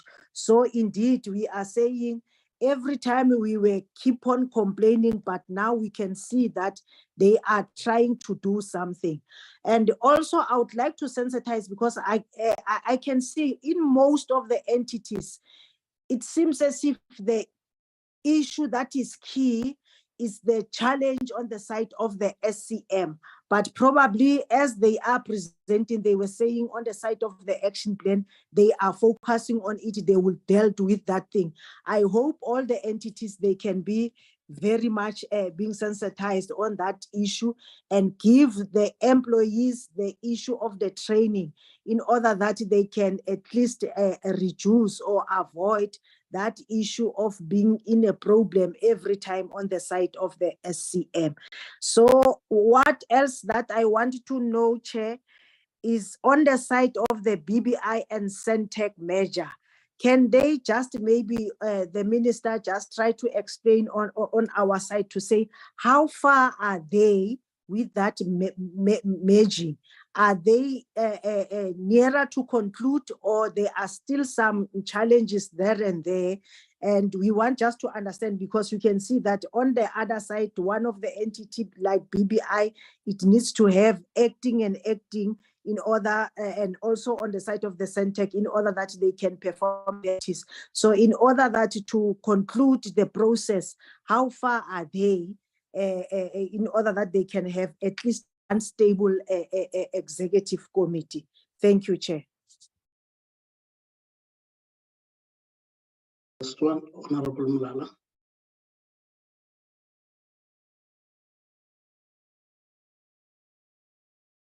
Honorable Mlala. Yeah, thanks, Chair. Proceed. Yeah, thanks, Chair. Another good side. So, Chair, let me join my colleagues in welcome Minister of Communications and Technologies. Also welcome the Deputy Minister at the level of GCIS. You're welcome, Minister and the Deputy. I think I'm covered on a number of issues, except for a few that I will raise now. The first one is on the filling of vacant positions. I think my understanding is that the moratorium was not restricting entities from filling critical positions. And maybe from my side, I would say, let's give the minister a benefit of the doubt so that he can sell it, because I don't know what were the reasons why the previous ministers had that moratorium, so that they can look at it and maybe, but it's more important that it be lifted. But for now, I would say let's give the minister benefit of the doubt so that he can also know and acclimatize. And then on the issue of sequence management, from almost entities, can I get clarity on the issue of the time, particularly on those that if it's a disciplinary process, we can have a clear picture of where can this be finalized. Acting, it's fine if there's in terms of this, we accept it, but it should be clear when should be getting results of those processes. So we don't have process continuously at the end of the next financial year. So in our report, in most instances, I would request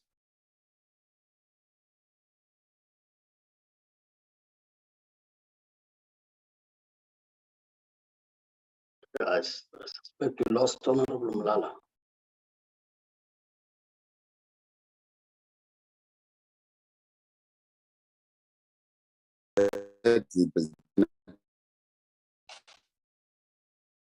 Am I audible?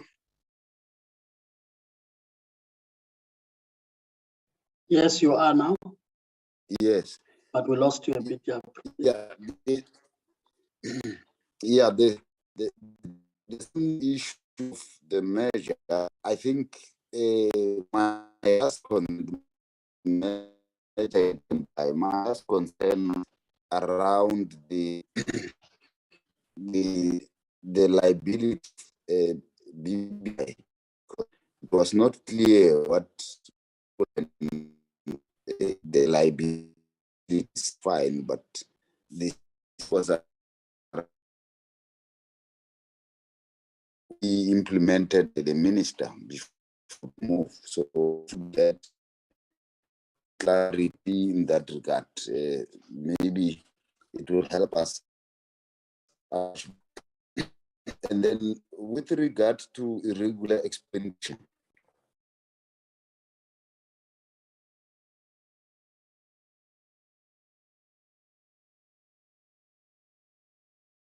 Lost you again, Honorable Mlala.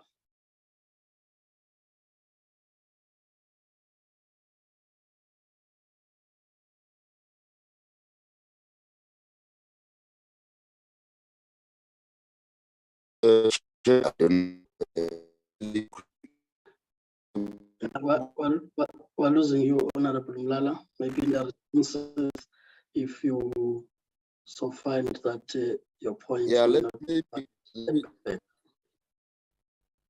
yeah, I think the last point on the real expenditure. I think entities we can't get in and out. be discussing irregular expenditure. I think we should find a way, another way of dealing with this irregular expenditure, because seemingly, of course, we must also match those who don't have, but those who consistently have irregular expenditure.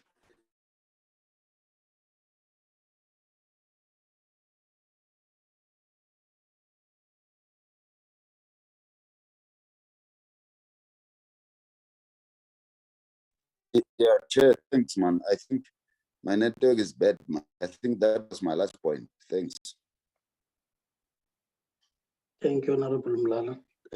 Minister, the team would be asking you to make immediate responses and how you think you'd approach it.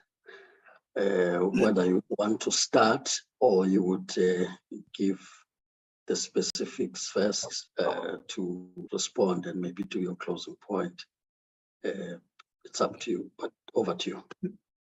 Thank you, Honorable Chair. I've asked the DG to distribute the question. I expect that she has done. DG, can you guide that process? And then I'll come at the end. Thank you, Minister, and thank you to the honorable members for the questions. Just a very brief one with regards to the questions for SABC. I'll ask the Group CEO to respond on those very quickly on the TV license that was posed, as well as Section 1, as well as in terms of the irregularities.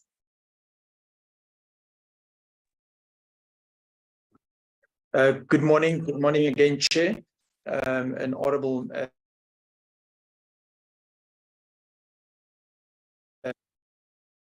for sales. It includes, the portfolio includes TV licenses. The first question came from Honorable Gumbu, and it was in relation to a little bit of more detail and context in terms of the TV license loyalty program, or the program that we want to introduce. So the program is currently undergoing SCM processes, but it's intended to provide a carrot to the citizens of this country. In return for you paying a TV license, there are various modalities in terms of discount vouchers that we want to put on the table for such loyalty and etc. So hopefully increase the base. That's the first part. I also want to just highlight that the context under which we operate in, because obviously TV license is extremely tough business. It's a collection business, so it's a very, very tough business from that perspective. We up against potential ASOs cut off. There's also a change in terms of the licensing regime, moving towards the household levy regime, which is obviously pending. And that is obviously playing in the minds of the citizens. An interesting example from the UK is obviously that their regime, their TV license collection regime has teeth. Not only do you get a threatening letter, but you also, there are serious consequences when there is non-compliance, which we don't have in our country. Hence, we are opting for other softer programs like loyalty programs. In response to Honorable Barnard, where she raised a couple of questions in terms of our modalities on how we process data, there's definitely a data processing and data cleansing process that we undertake as a matter of course, given the nature of the business that we're in. The cost of a letter is R5.85. And it also goes through the post office. We are a vendor of the post office, spending roughly 15 million rand per annum. Okay. And then the last point that Honorable Barnard raised, which I just want to make sure I cover, is because TV license is also private business. I would certainly not like to deal with her matters on a public platform. We certainly would welcome a private engagement, as we do with all our citizens where this matter is concerned. And this is not to raise any aspersions or question marks. It's just we don't deal with private accounts publicly. Thank you, Chair. Thank you, Chair. I'll continue on the questions regarding content. It's Merlin, the Group Executive for Video Entertainment. In terms of the graph that we presented, local content of 4%, talking to fresh content. So just remember, this is content that has never been broadcast before. It's not a recommission, it's not a new season, it's completely new content introduced to the schedule. When we add recommissioned shows, that percentage goes up to well above 20%. The question was asked, do audiences show an appreciation for local content? The top performing programs on SABC 1 and 2 are definitely local content. So international content does not appear in the top 20 of those channels. SABC 3 is a little bit different, where movie content comes up, which is foreign acquired content. And then in terms of sport content, the English Premier League also features quite highly there. But the rest of the content in terms of popularity on the platform generally is local content, i.e. content not only just produced in South Africa, but content in the local languages from the different provinces. The question around removing non-performing content. So it's a process that we're trying to implement. And technically what would happen in a broadcaster, you would produce a show for a schedule, so a particular slot on the schedule, and then you would produce a show as a running mate or as a stock item. We do not have the luxury to produce duplicate shows to keep them in the wings if something does not perform. I'll give you an example. In the US, if a show doesn't perform on opening night, the next night, a completely new show is put on the schedule. They can turn that around in 24 hours, i.e. cancel a contract, start a new contract with a new supplier and a new show ready to go out to air. We are nowhere near that from an operational perspective. So we are looking at shows from an intervention perspective, firstly, and to update some of the concepts before we remove them completely. It's got to be strategic. Our audiences are very nostalgic. If we had to just murmur about the fact that a particular show is not performing well and we're considering, I can guarantee you the backlash we would get would be astronomical. Where we say 60% of the content requires a facelift, it doesn't mean that they are not performing. It means that it's not performing at the levels that we have set for them. They are still performing from a revenue perspective, but they would have performed a lot better in the past, or they could compete a lot better with content at that particular time slot in the universe. We don't just rely on drama. We're starting to introduce a lot more content onto the schedule. We've started to introduce Deal or No Deal. Masked Singer is coming up. So these are sort of talent shows, reality formats that we're coming up to bring onto the show, onto the schedule. In terms of payment on freelancers, direct payment from a video entertainment perspective is 110 million Rand spent so far. The AMOT budget has a percentage of that, but we don't have the exact breakdown in terms of staff costs in there. And then do we support local theatre? Some of these concepts from a theatre perspective have to translate to television, which means they have to compete with TV products in the market at the same time. So it's not something that translates directly into a successful production always. Yeah, I think those are questions. And thank you, Chair. We'll hand back to you. Thank you, Chair. And then the next, I'd like to invite the Post Office just to quickly respond on the two issues that were raised, Section 189. Right. Thank you, DG, and good morning, Minister, and welcome. The Post Office looks forward to presenting to you at the next allowing moment. I trust that I can project my voice. There is just a slight challenge with the video. I'll just do it briefly, and then I will then continue on the audio. Within the time that I was able to be on the platform, there is a time the system threw me out. I had noted 3 questions just to orientate the responses. The CEO is on board and will be able to take it from there as well. And those that I noted, one is the attitude of the unions, which I will speak to briefly. And the second one, the CEO and her team will handle, that concerns the operations and whether they are generators, as well as the tipping point one. But I could just say just something introductory to that. Otherwise, the team will run with it if it is necessary. Very briefly on the union attitude.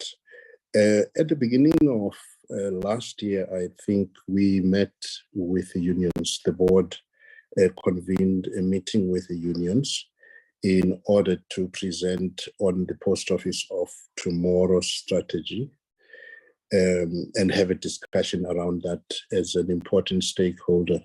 It was necessary that be done. And then the union noted that in the strategy adopted, it is foreseen that there will be a reduction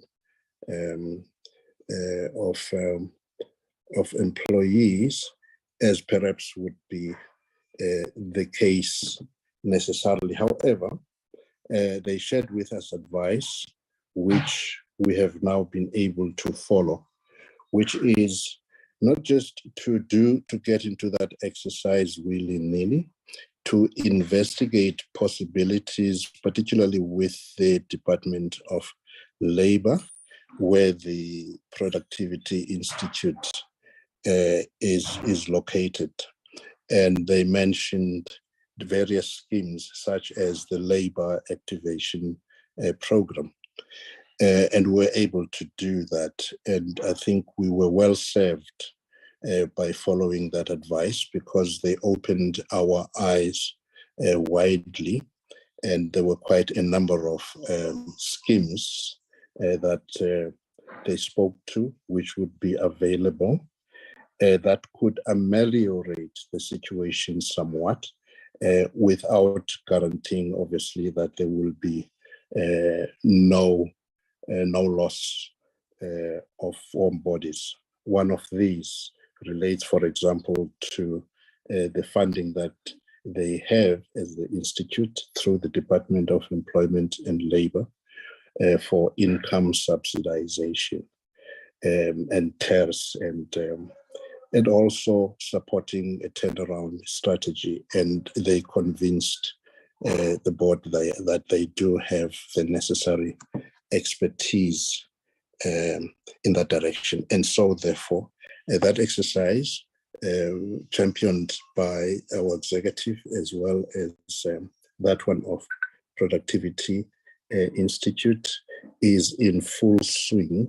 And we have requested as a board a report on it on this coming Thursday, when we're going to have a board meeting. So we expect that there will be a report on that. We understand there were streams that have rolled out in that direction.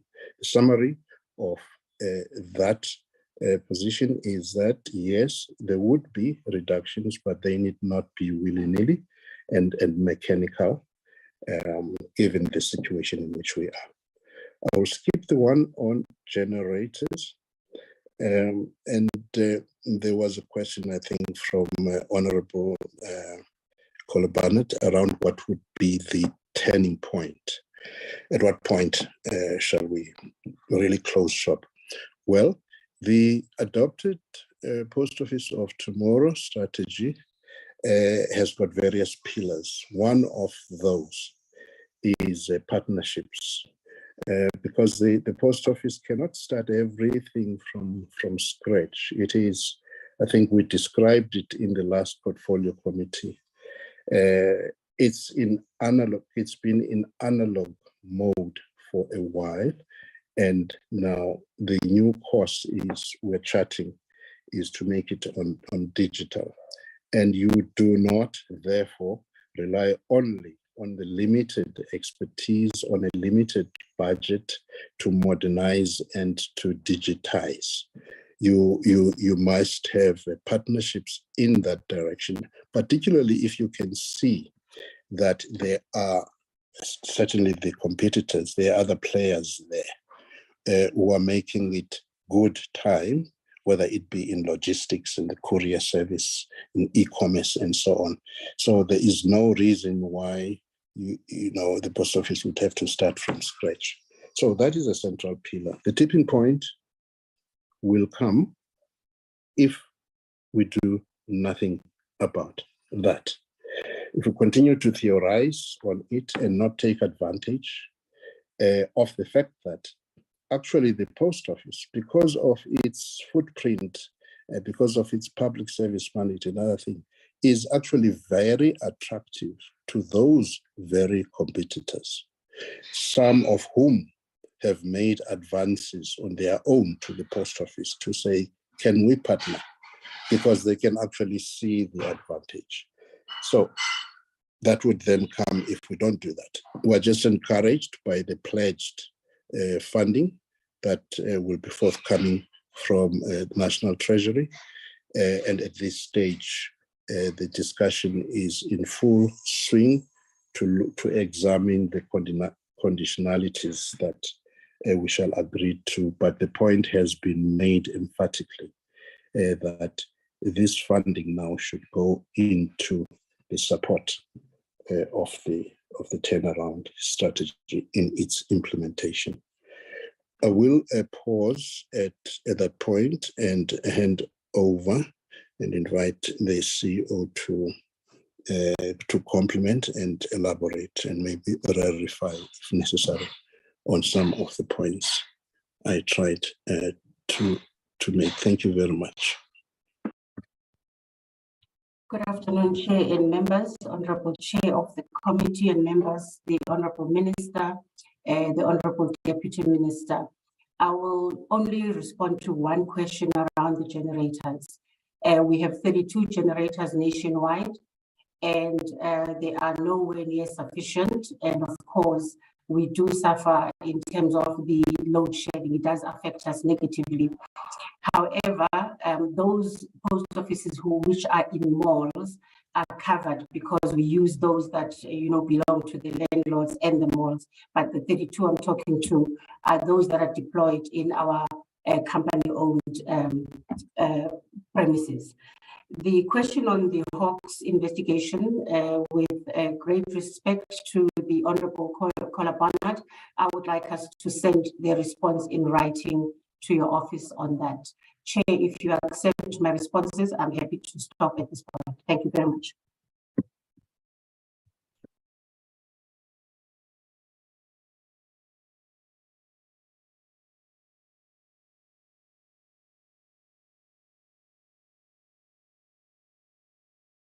Get other responses, Chair. DG, are we done? Oh, sorry, Chair.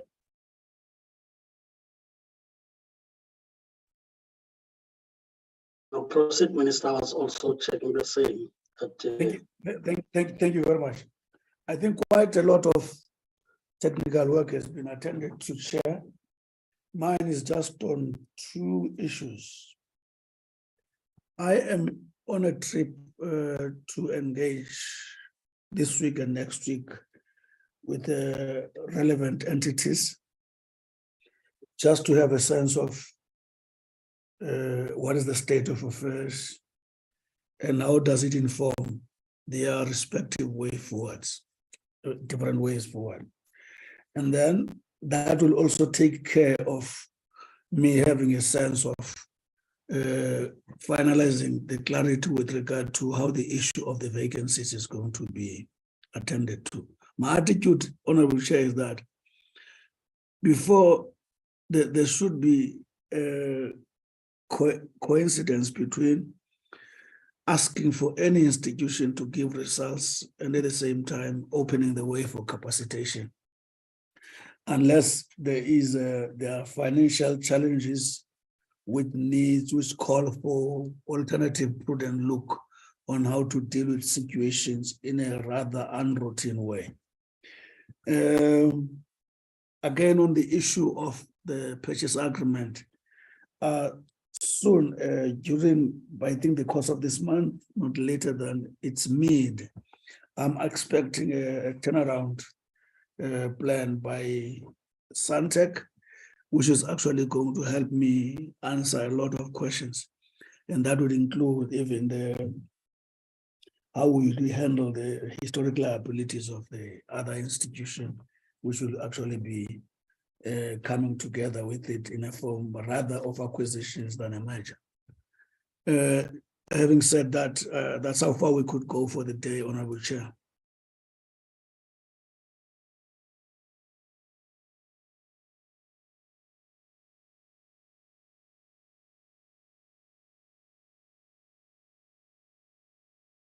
Honorable Chair.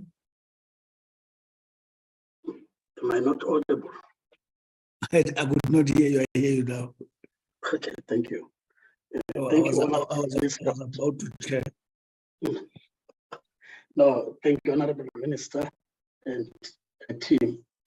I think honorable members would appreciate that you indicated initially that you are a Makoti and you are working on settling in the house. And I think your response begins to say that whilst there may be responses now, you'll be able to get back to the committee on the specific matters you needed to deal with, as you also need to understand the environment quite better. It is unfortunate, as I said in the beginning, that you're coming at a time when there's an expectation that you'll hit the ground running, beat deadlines in terms of what is expected. But we do take the commitment, though, that you are making, that it is not for the sake of making it. You understand the challenges, I think, from just the initial response, that you need to build capacity in order to get the results. I think that's a very important statement, and need to see that as you come back to the committee. Maybe the point raised by members, which you must also take back, because it then talks to how it helps us to also do our oversight, that the entities are at different levels, and maybe the categorization thereof based on risks and everything else, as well as responses to what the AG would have raised, so that we can package them properly, with you being able to meet timelines in terms of reports we need, so that we play meaningful oversight, not pressured with time, but rather have longer meetings that just pressing everything. Longer meetings, but make the necessary impact. So if you can keep that as a note as you go back. But more importantly is that the action plans usually get put up. The report from the AG is that in some instances, these do not really give you the results. So in that score, they get to be weak, but they are there.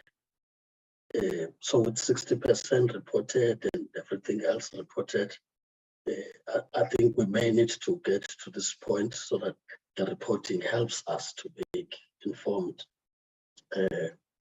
decisions or conclusions from what we are getting from you. That it's one thing to address the legacy problems.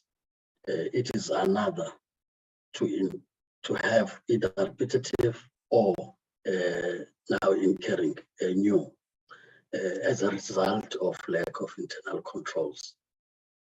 So we'd want to get that sense that the internal controls are such that they are preventative of repeat findings, but as well as preventative as a way of showing sustainability in terms of systems that are put in place, procedures put in place, and that the people who manage those systems are now quite clear of what needs to happen. So that will, I think, help the committee a big deal, so that you understand the concerns where they come from.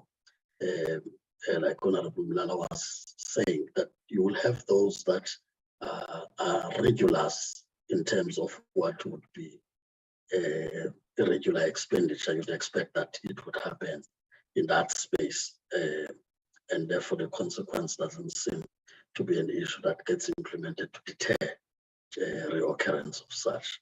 So, with that, Honorable the Minister, as I said, we really appreciate that you've come, and we are confident that you'll be a regular to come before the committee whenever you are supposed to be coming before the committee. So we take it that that is a sign of commitment as you raise your hands. You are fine with that. Thank you. Thank you, Minister. So with that having been said, we really want to thank all those who have presented. Minister, it is never the intention to keep you after you've dealt with your areas of work, so that you are able to continue to do work and your entities. But we also do not dismiss you if you really want to stay on the platform.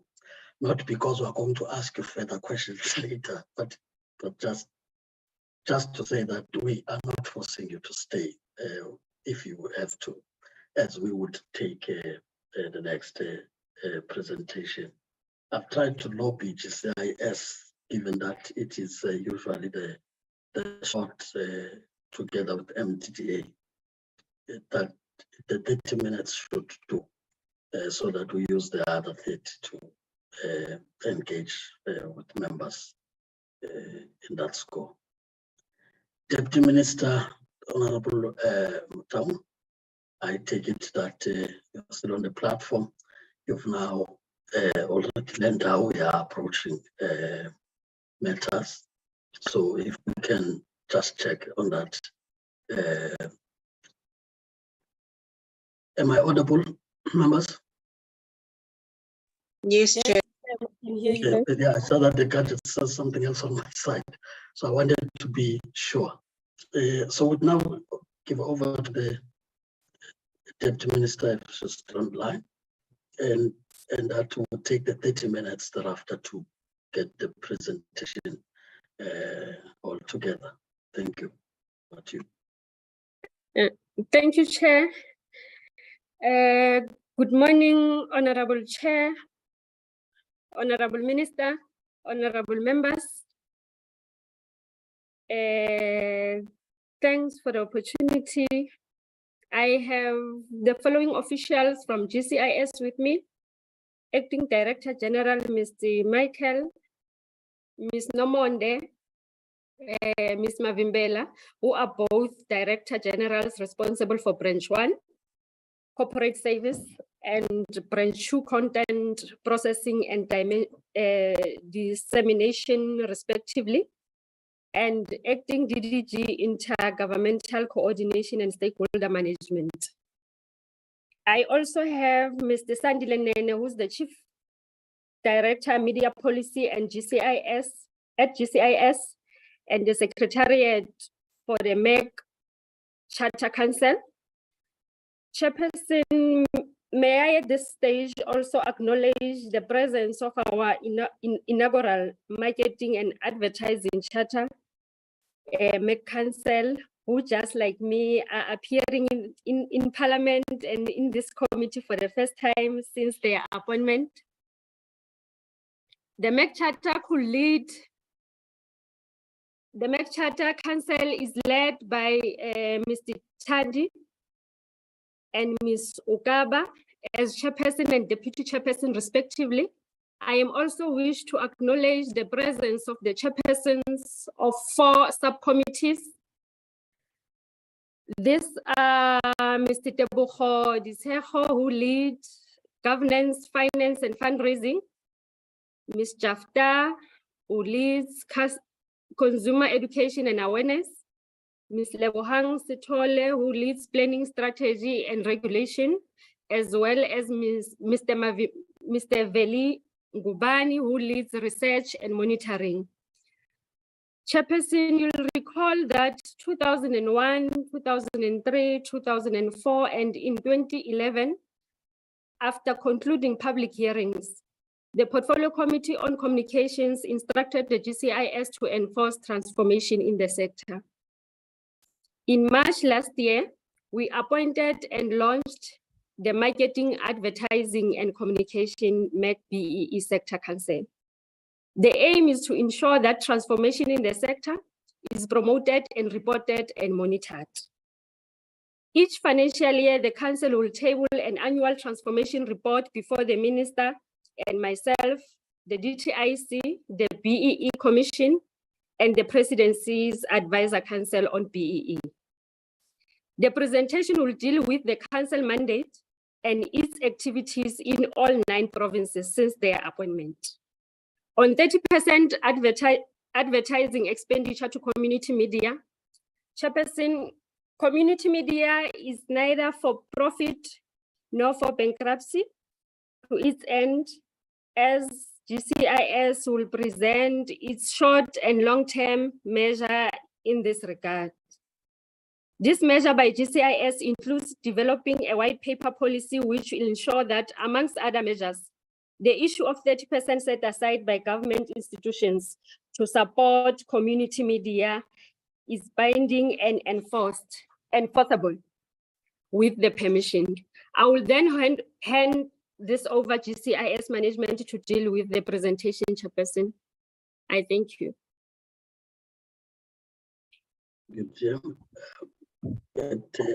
GCIS. Thank you.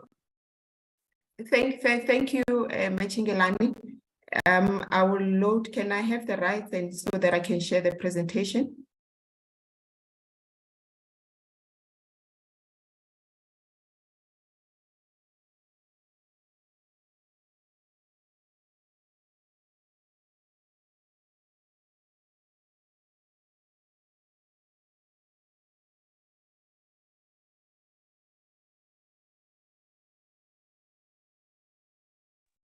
You can go ahead.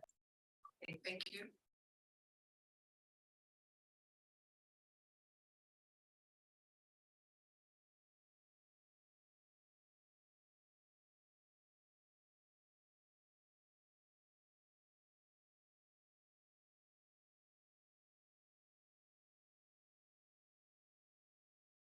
Can I ask Sandile please to help me load the presentation? I'm having issues on my side.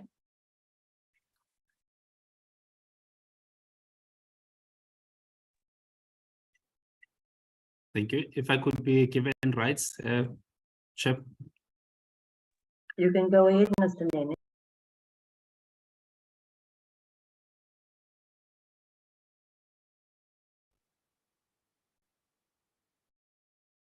Thank you, honorable parliamentarians, colleagues who have joined in the MEC Council, who's joining us for the first time here, and all the new parliamentarians who have been appointed to this committee. I thank you, and my name is Rahumuditwe Mavimbela, and I am the DDG for Content Processing and Dissemination, as already introduced. This presentation will be in 2 parts. I will start with the part which we were requested to respond on the 30% ad spend to community media, which will be followed by the part on the MEC Council and what GCIS has done in terms of the developments in that area and the appointment of the council. Next slide.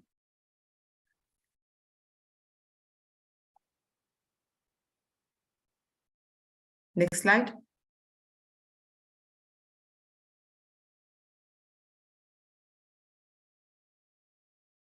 The next slide just summarizes what the presentation will entail.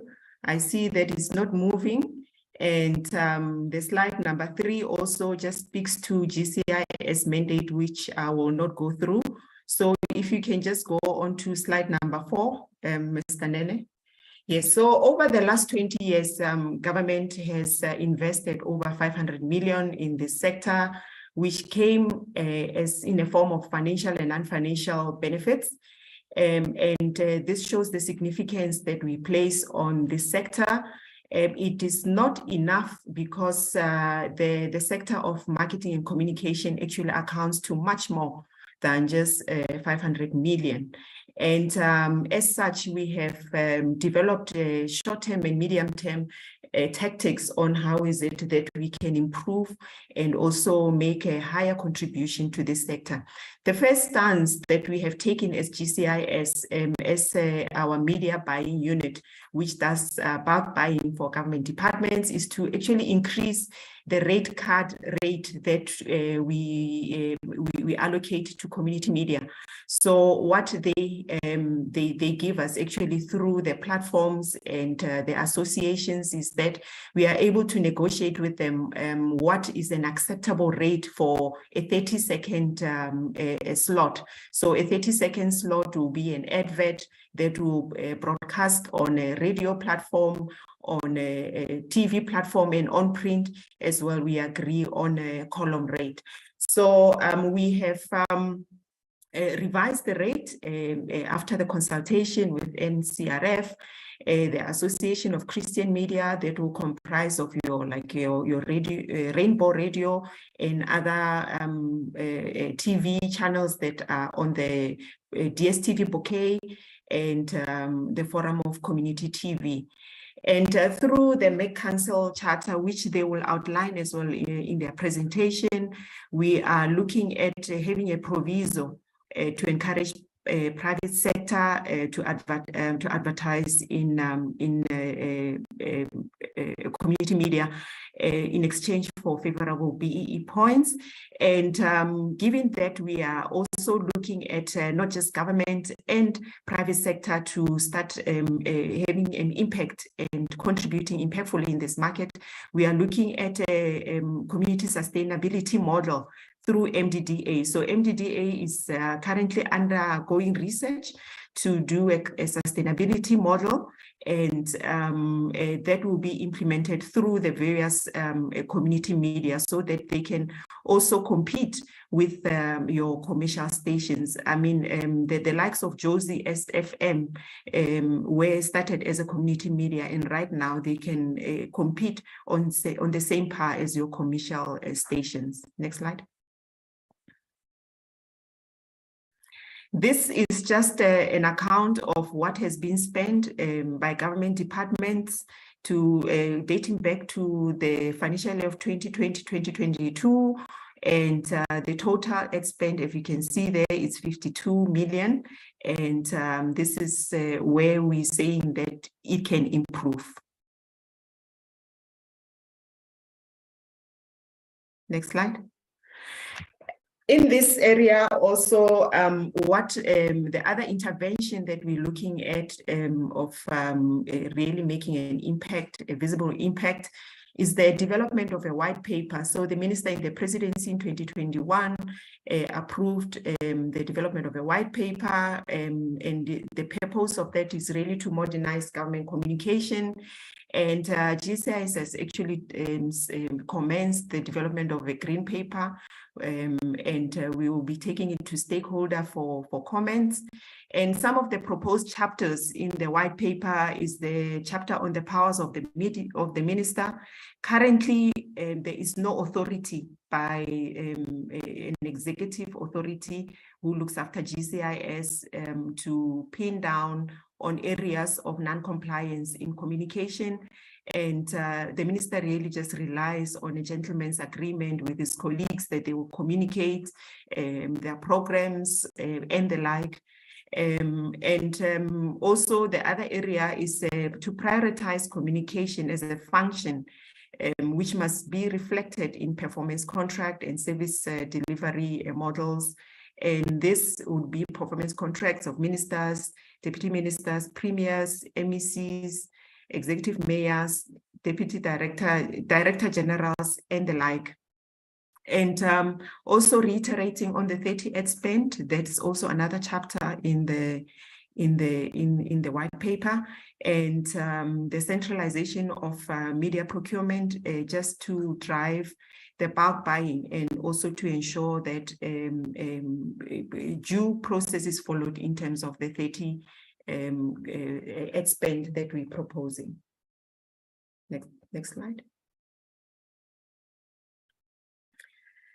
So basically, what the overall white paper seek to do is to professionalize the communication sector, especially in government, that we go for constant training, we develop accreditation, just to make sure that the right, when we say that an official is appointed as a communicator in government, that they have the right training and the right accreditation, their performance agreements are aligned, that there's uniformity across the departments, that we stress the developmental communication, because developmental communication strives more on educating, on informing the citizens as part of the constitution to help them make right decisions, the centralization of procurement, the brand management, which seeks to also issue policy direction on brand South Africa, the performance management has been mentioned, and communication management. That concludes the presentation. I thank you. I will now hand over to Sandile Nene, who will now present on the MEC Council. Thank you.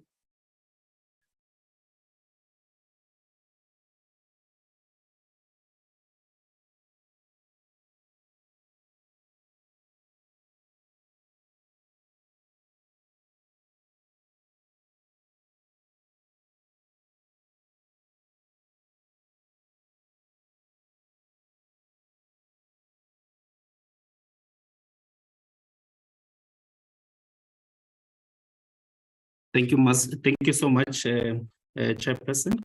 So, Chair, without any waste of time, I'm going to go straight to slide number 2. Then we jump to number 3, 4, and then slide number 9.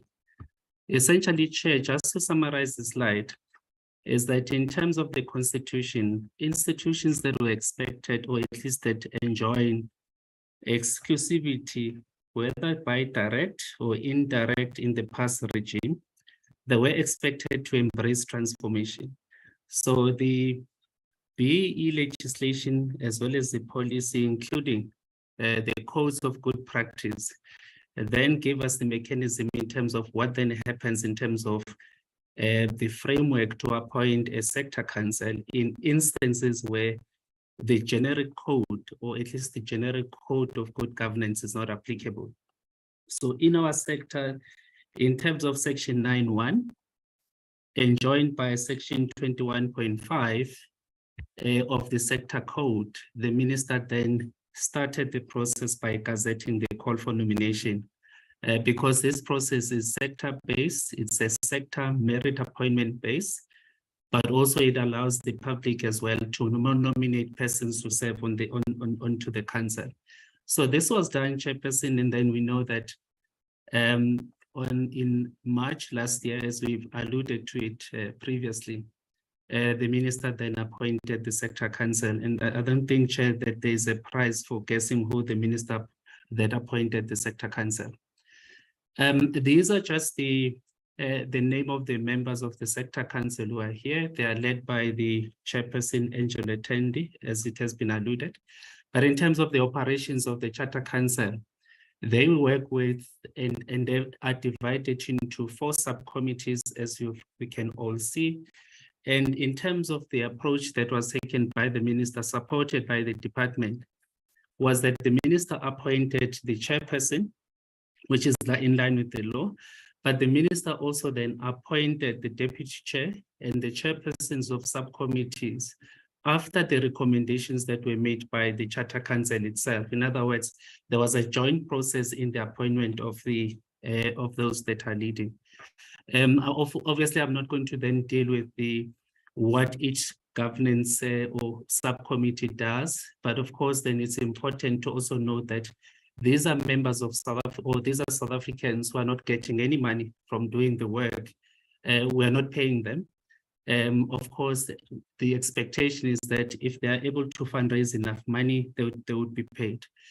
Chair, one of the things that the minister did, this is now number 3, what are the functions of the sector council? Any sector council, because we've got in government, there are 10 sector councils right now.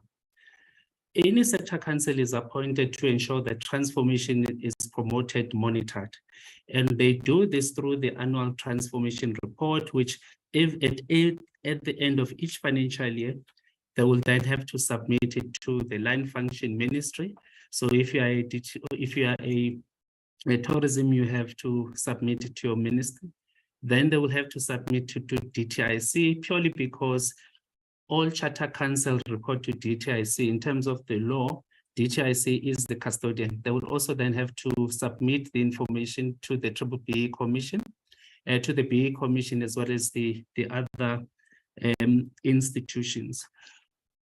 Essentially, Chair, now that we have established what is the work of the sector council, I'm not going to go through some of these things, but they also then have another mandate, which is to grow the sector, make sure that we balance transformation with the growth, so that at least we can grow the quantum of the economy so that you level the playing field. That's the function of the sector council.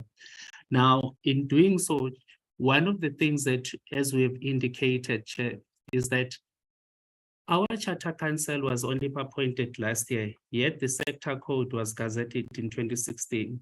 So what it means is that depending on each sector, in our case, the lifespan of a sector code is 4 years. So under normal circumstances, between 2016 and 2020, the sector council ought to have been amended.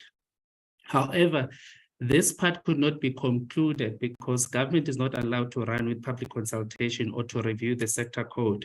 It is the function legally of this structure called a sector council that must oversee the adherence to the BE elements by the sector itself. So when the minister launched and appointed the sector council, one of the foremost important thing that was given to the sector council was to review the sector code, because it was that 4-year period, plus the DTIC on its own had issued a gazette in 2019, which is binding to all sector councils with specific indication of what needed to be changed. Just to illustrate, Chair, that the sector code, once it has been gazetted by the Minister of DTI, it is binding to all, qualifying entities in that sector. Whether you are a small company or you are a JSE listed company. So that's the importance of adhering to the sector code, which is monitored by the sector council. I'm going to move over because this we've moved. One of the things that since their appointment, Chair, since they were appointed last year, March, what the sector council has done, they've moved with speed to review the 2016 sector code. And this is done through the reviewing of the code. They've gone to all the 9 provinces, and we've taken both oral and written input in terms of what it is that we need to change, how have we fared with other codes in as far as transformation is concerned. You'll recall, Chair, that there are 7 elements in the BE in terms of how transformation charters should adhere to. One of those would be ownership, management and control, skills, preferential procurement, enterprise supply development. All of those things, they need to test whether some of these things need to be amended and how we should go about amending those things. But there are also additional elements, Chair, where, for instance, I'll just move straight to this 9 before we conclude. Some of the other elements that they would need to do is they would also need to take into account what has happened in the sector in terms of changes, mergers and acquisition in the sector, but also they are also empowered to then provide some of the recommendations to government. In this instance, we talk about the treatment of OTTs. I mean, we know that Facebook, Google, which used it to be a search engine, they are now taking so much advertising away from this country in terms of the amount, and they're not contributing. What should be the posture and the position of the country? That would be the function of the sector council to advise government. We also then talk about responsible marketing, which is part of the additional points. Remember, much as there are 7 elements, but the sector-based intervention requires that the city council working with the sector then ask the question, what are we going to do in addition to what we've been given by the law? So one of those is to look at all the national programs to say, how do they intervene in issues of national importance? These would be gender-based violence. It would also be energy crisis, the energy crisis that we are in now, where, for instance, there could be mechanism where if you are in an outdoor sector, you may have to, as part of providing additional or alternative energy, but you also need to benefit the nearby communities for the BE points. We also speak about some of the non-financial penalties for those who are not compliant, purely because, Chair, one of the things that would continue to pick up is that companies would always budget some of the penalties, but we are moving beyond that so that some of those things will include bearing companies that are not compliant to some of the prestigious awards. We are now, Chair, talking about some of the things which are additional point. My colleague referred to the fact that at some point, as part of maybe enterprise supplier development, companies should also then provide, or at least they should be BE favorable points for companies that are supporting community media projects. By that, we mean community media as per the legislation, which is the MDDA Act, not any other. Those are the ones that you are referring to. Chair, the last point, which is quite important for us and for the Charter Council, is the treatment of these OTTs and how do we then interact with them. The research is telling us that this year, the advertising revenues that is generated by OTTs is going to overtake the entire industry's revenue, which is generated by the out-of-media or out-of-home sector. So as a second last slide, this is just a demonstration, Chair, of all the public consultations that the Sector Council has embarked upon, starting after the notice was published in the Government Gazette by the Minister. Of course, then this project is not complete because the Sector Council is doing the final rounds of consultation. Thank you so much.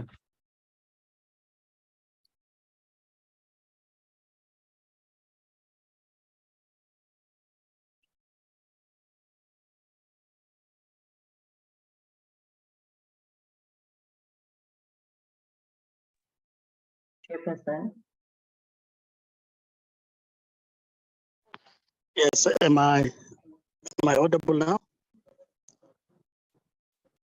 We can hear you, Chair. Okay. I would want to just check with the Deputy Minister first before we proceed.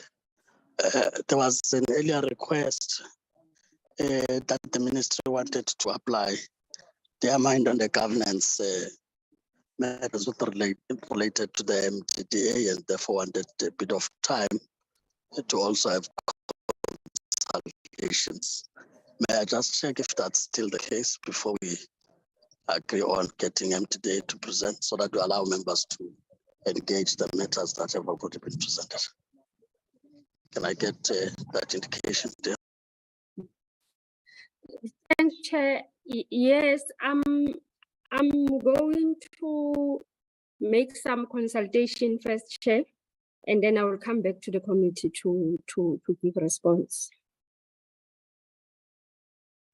Well, thank you, Minister. I think it's only fair that we give you space on that if there's not been interactions with the entity Yes, However, please. with the ones that have been presented, I would now invite honorable members who would want to engage the presentation. But before I do that, I just want to be sure if it's a legacy hand or what from Rekhomoditswe. That's the end I see before I give to honorable members. No, Chair. I was responding on the issue of MDDA. So I just wanted to concur with the DM that yes, indeed, the minister, given that she is new to the issues, she wanted to actually understand and interrogate the governance issues before she brings them to the portfolio committee. So she has requested that she interrogates them first, and then once she's ready, she will bring them to the committee. Thank you. Thank you. May I now, as I say, go to members who want to interact with the presentation. You would also help me, Ajra, commit support. Yes, Chair. I do see Honorable Kolabanat. That's about all, Chair. And other hand?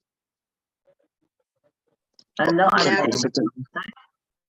May I proceed, Chair? Yes, please proceed. Thank you. Yeah, just one question to GCIS. If they could please expand on the use of these so-called intermediaries. It seems that they benefit more than the actual beneficiaries. Is this a practice that you intend stopping? Thank you. That's it, Chair.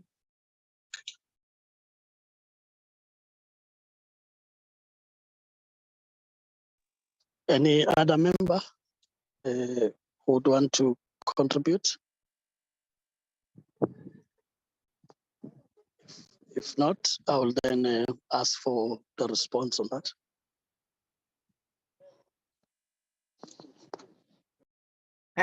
Thank you, Chair. I will take the question.